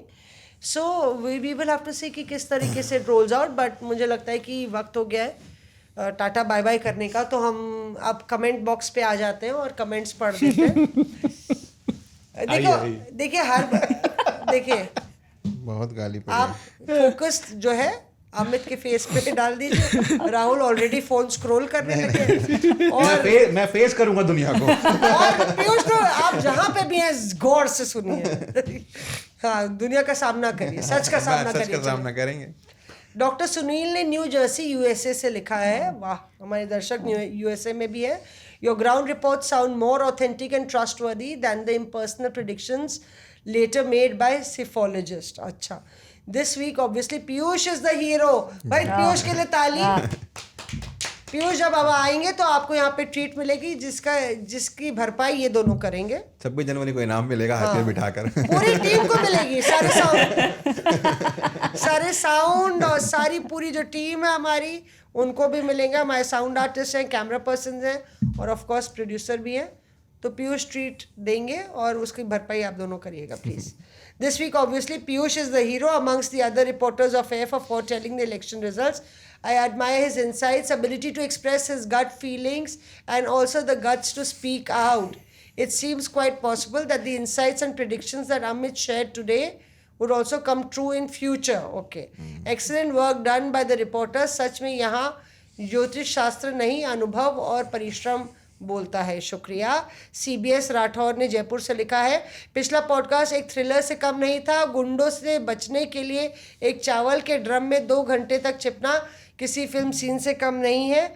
मेरा आप सभी से एक प्रश्न है, चुनावों में अलग अलग राजनीतिक दलों को कवर करते समय क्या उनसे थोड़ा बहुत लगाव सा भी हो जाता है, और क्या रिजल्ट देखकर खुशी या मायूसी महसूस होती है? ऐश्वर्या, आप बोलना चाहेंगे इसके लिए? नहीं, मुझे नहीं लगता कि लगाव टाइप, क्योंकि मुझे लगता है हम में से कोई भी किसी इस चीज़ का उत्सुक होता है या अपेक्षित होता है कि कुछ पार्टी से मिलेगा। नहीं, ऐसा नहीं होता। हमें लगाव सिर्फ रिपोर्टर्स अफेयर से है और बाकी आप बिलीव करिए या ना करिए। मैंने एक पोस्ट भी डाला था कि हमारे आलोचक जो हैं, जो हमारे क्रिटिक्स हैं, 3rd क्लास शो बोलते हैं, 4th क्लास शो बोलते हैं, बोलते रहिए, शो देखते रहिए और गरियाते रहिए, इससे हमारा हौसला और बढ़ता है। ठीक है, तो लकड़ भग्गे हो मोह या लाल भुजक्कड़ हो, सब चलेगा, बोलते रहिए और ऐसे ही एंगेजमेंट्स बढ़ाते रहिए। KM ने लिखा है, Mausami, Aishwarya and Piyush are the best in your wonderful group. Piyush shares a very balanced view. It is difficult to find such amazing young journalists these days. मैं देखने की कोशिश कर रही थी कि यही लिखा है कि नहीं. He has a bright future. The girls are also very good and express their views with crystal clarity. Mosmi, with a dashing and outspoken style, impresses me just as much as Piyush does. Piyush के साथ आपने मेरी भी प्रशंसा की, thank you. कभी कभी हमारा आउटस्पोकन स्टाइल जो है सियासतदानों को बहुत खटकता है. तो श्रियांशी सिंह ने लिखा है, Piyush comes across as refreshingly honest and candid in his evaluation, not diplomatic at all. गर्दन मत चटकाओ Rahul. I'm not sure whether his assessment is right or wrong, but he clearly wears his heart on his sleeve. Overall, a good episode. We'll agree that Piyush wears his heart on his sleeve. Silly point ने लिखा है, one of the best podcast on YouTube on politics. मैं रात के 11 बजे तक इंतज़ार करता हूँ कि वीडियो कब आएगा। सॉरी, आज ये वीडियो देर से आएगा इस बार, क्योंकि हम लोग रात को रिकॉर्ड कर रहे हैं, रात के 11 बजे तक। तो आप शनिवार को इसको देखिए। अभी रात के 2 बज रहे हैं जब मैं कमेंट कर रहा हूँ। कृपया अगले वीडियो में इसे शामिल कीजिएगा। मुझे पीयूष भैया और ऐश्वर्या दीदी की रिपोर्टिंग बहुत पसंद है। Thank you, silly thank point you, को thank you, thank you. Thank you. Suraj ने लिखा है, आज का पॉडकास्ट बहुत अच्छा था, बहुत फनी था, सब खुश थे और कोई भी बातों को दिल पर नहीं ले रहा था। ये एक बहुत ही हैप्पी सेशन था। मेरा नाम सूरज है और इतनी बार अपना नाम सुनकर अच्छा लगा। ओके सूरज जी। राहुल ने लिखा है, राहुल वाले नहीं, राहुल ने लिखा है, तुम सूडो नेम से तो नहीं लिख रहे हो वैसे, अपने नेम सेक से।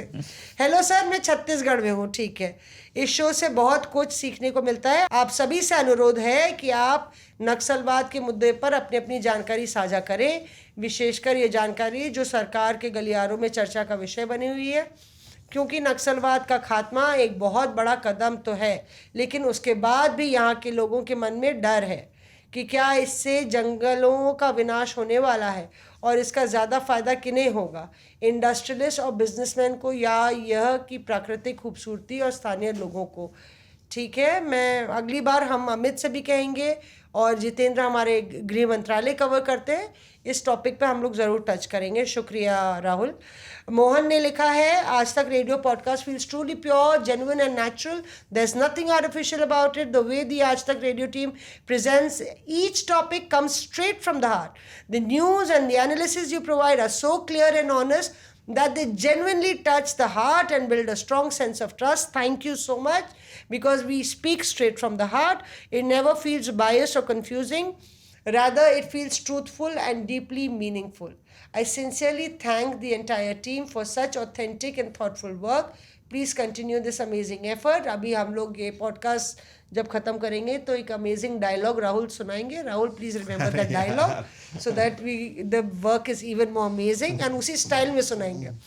अभिषेक ने लिखा है, रिपोर्टर्स अफेयर के सभी एंकर्स को नमस्कार। आप सभी को इतने परिश्रम के बाद इतनी जानकारी लाने और राजनीति में रुचि रखने वाले लोगों का ज्ञानवर्धन करने के लिए धन्यवाद। शुक्रिया। आप सभी ने हमारे समाचार देखने और सुनने के कार्य को बहुत रोचक बना दिया।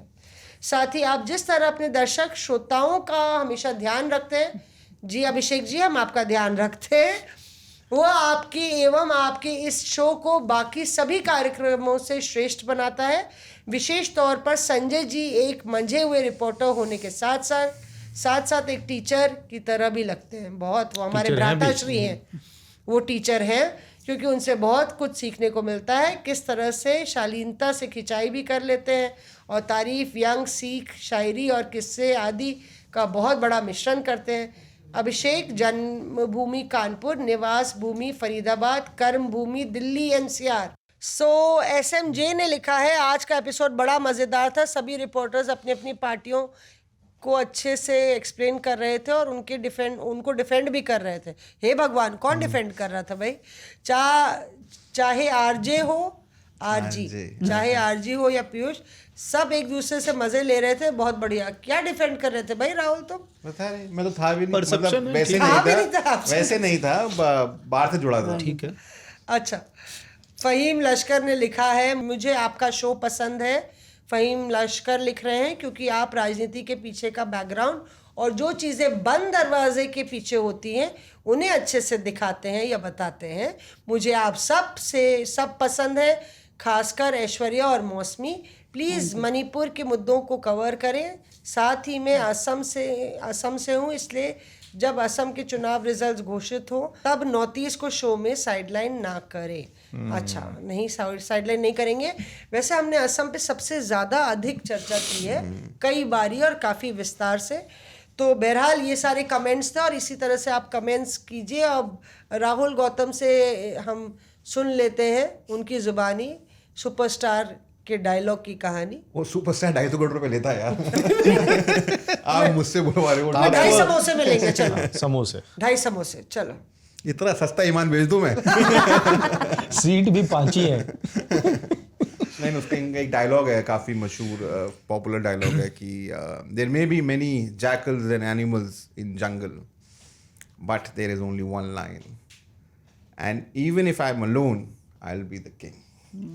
और यही हो रहा है। लाइक रिपोर्टर्स अब ऑफ पता चला मैंने राहुल गौतम से क्यों वो डायलॉग कितने स्टाइल से बोलते हैं। बहरहाल वक्त हो गया अलविदा कहने का। Thank you Aishwarya, Amit and Rahul for joining us. और अब पेट पूजा का वक्त है, आप भी जाके विश्राम कीजिए और उम्मीद करते हैं आपको ये शो पसंद आया होगा। लाइक और सब्सक्राइब कीजिए एप्पल, स्पॉटिफाई या फिर आज तक रेडियो पर हम लोग मौजूद हैं। रिपोर्टर्स ऑफ एयर की टीम से सलाम, नमस्ते, अलविदा। Reporters off.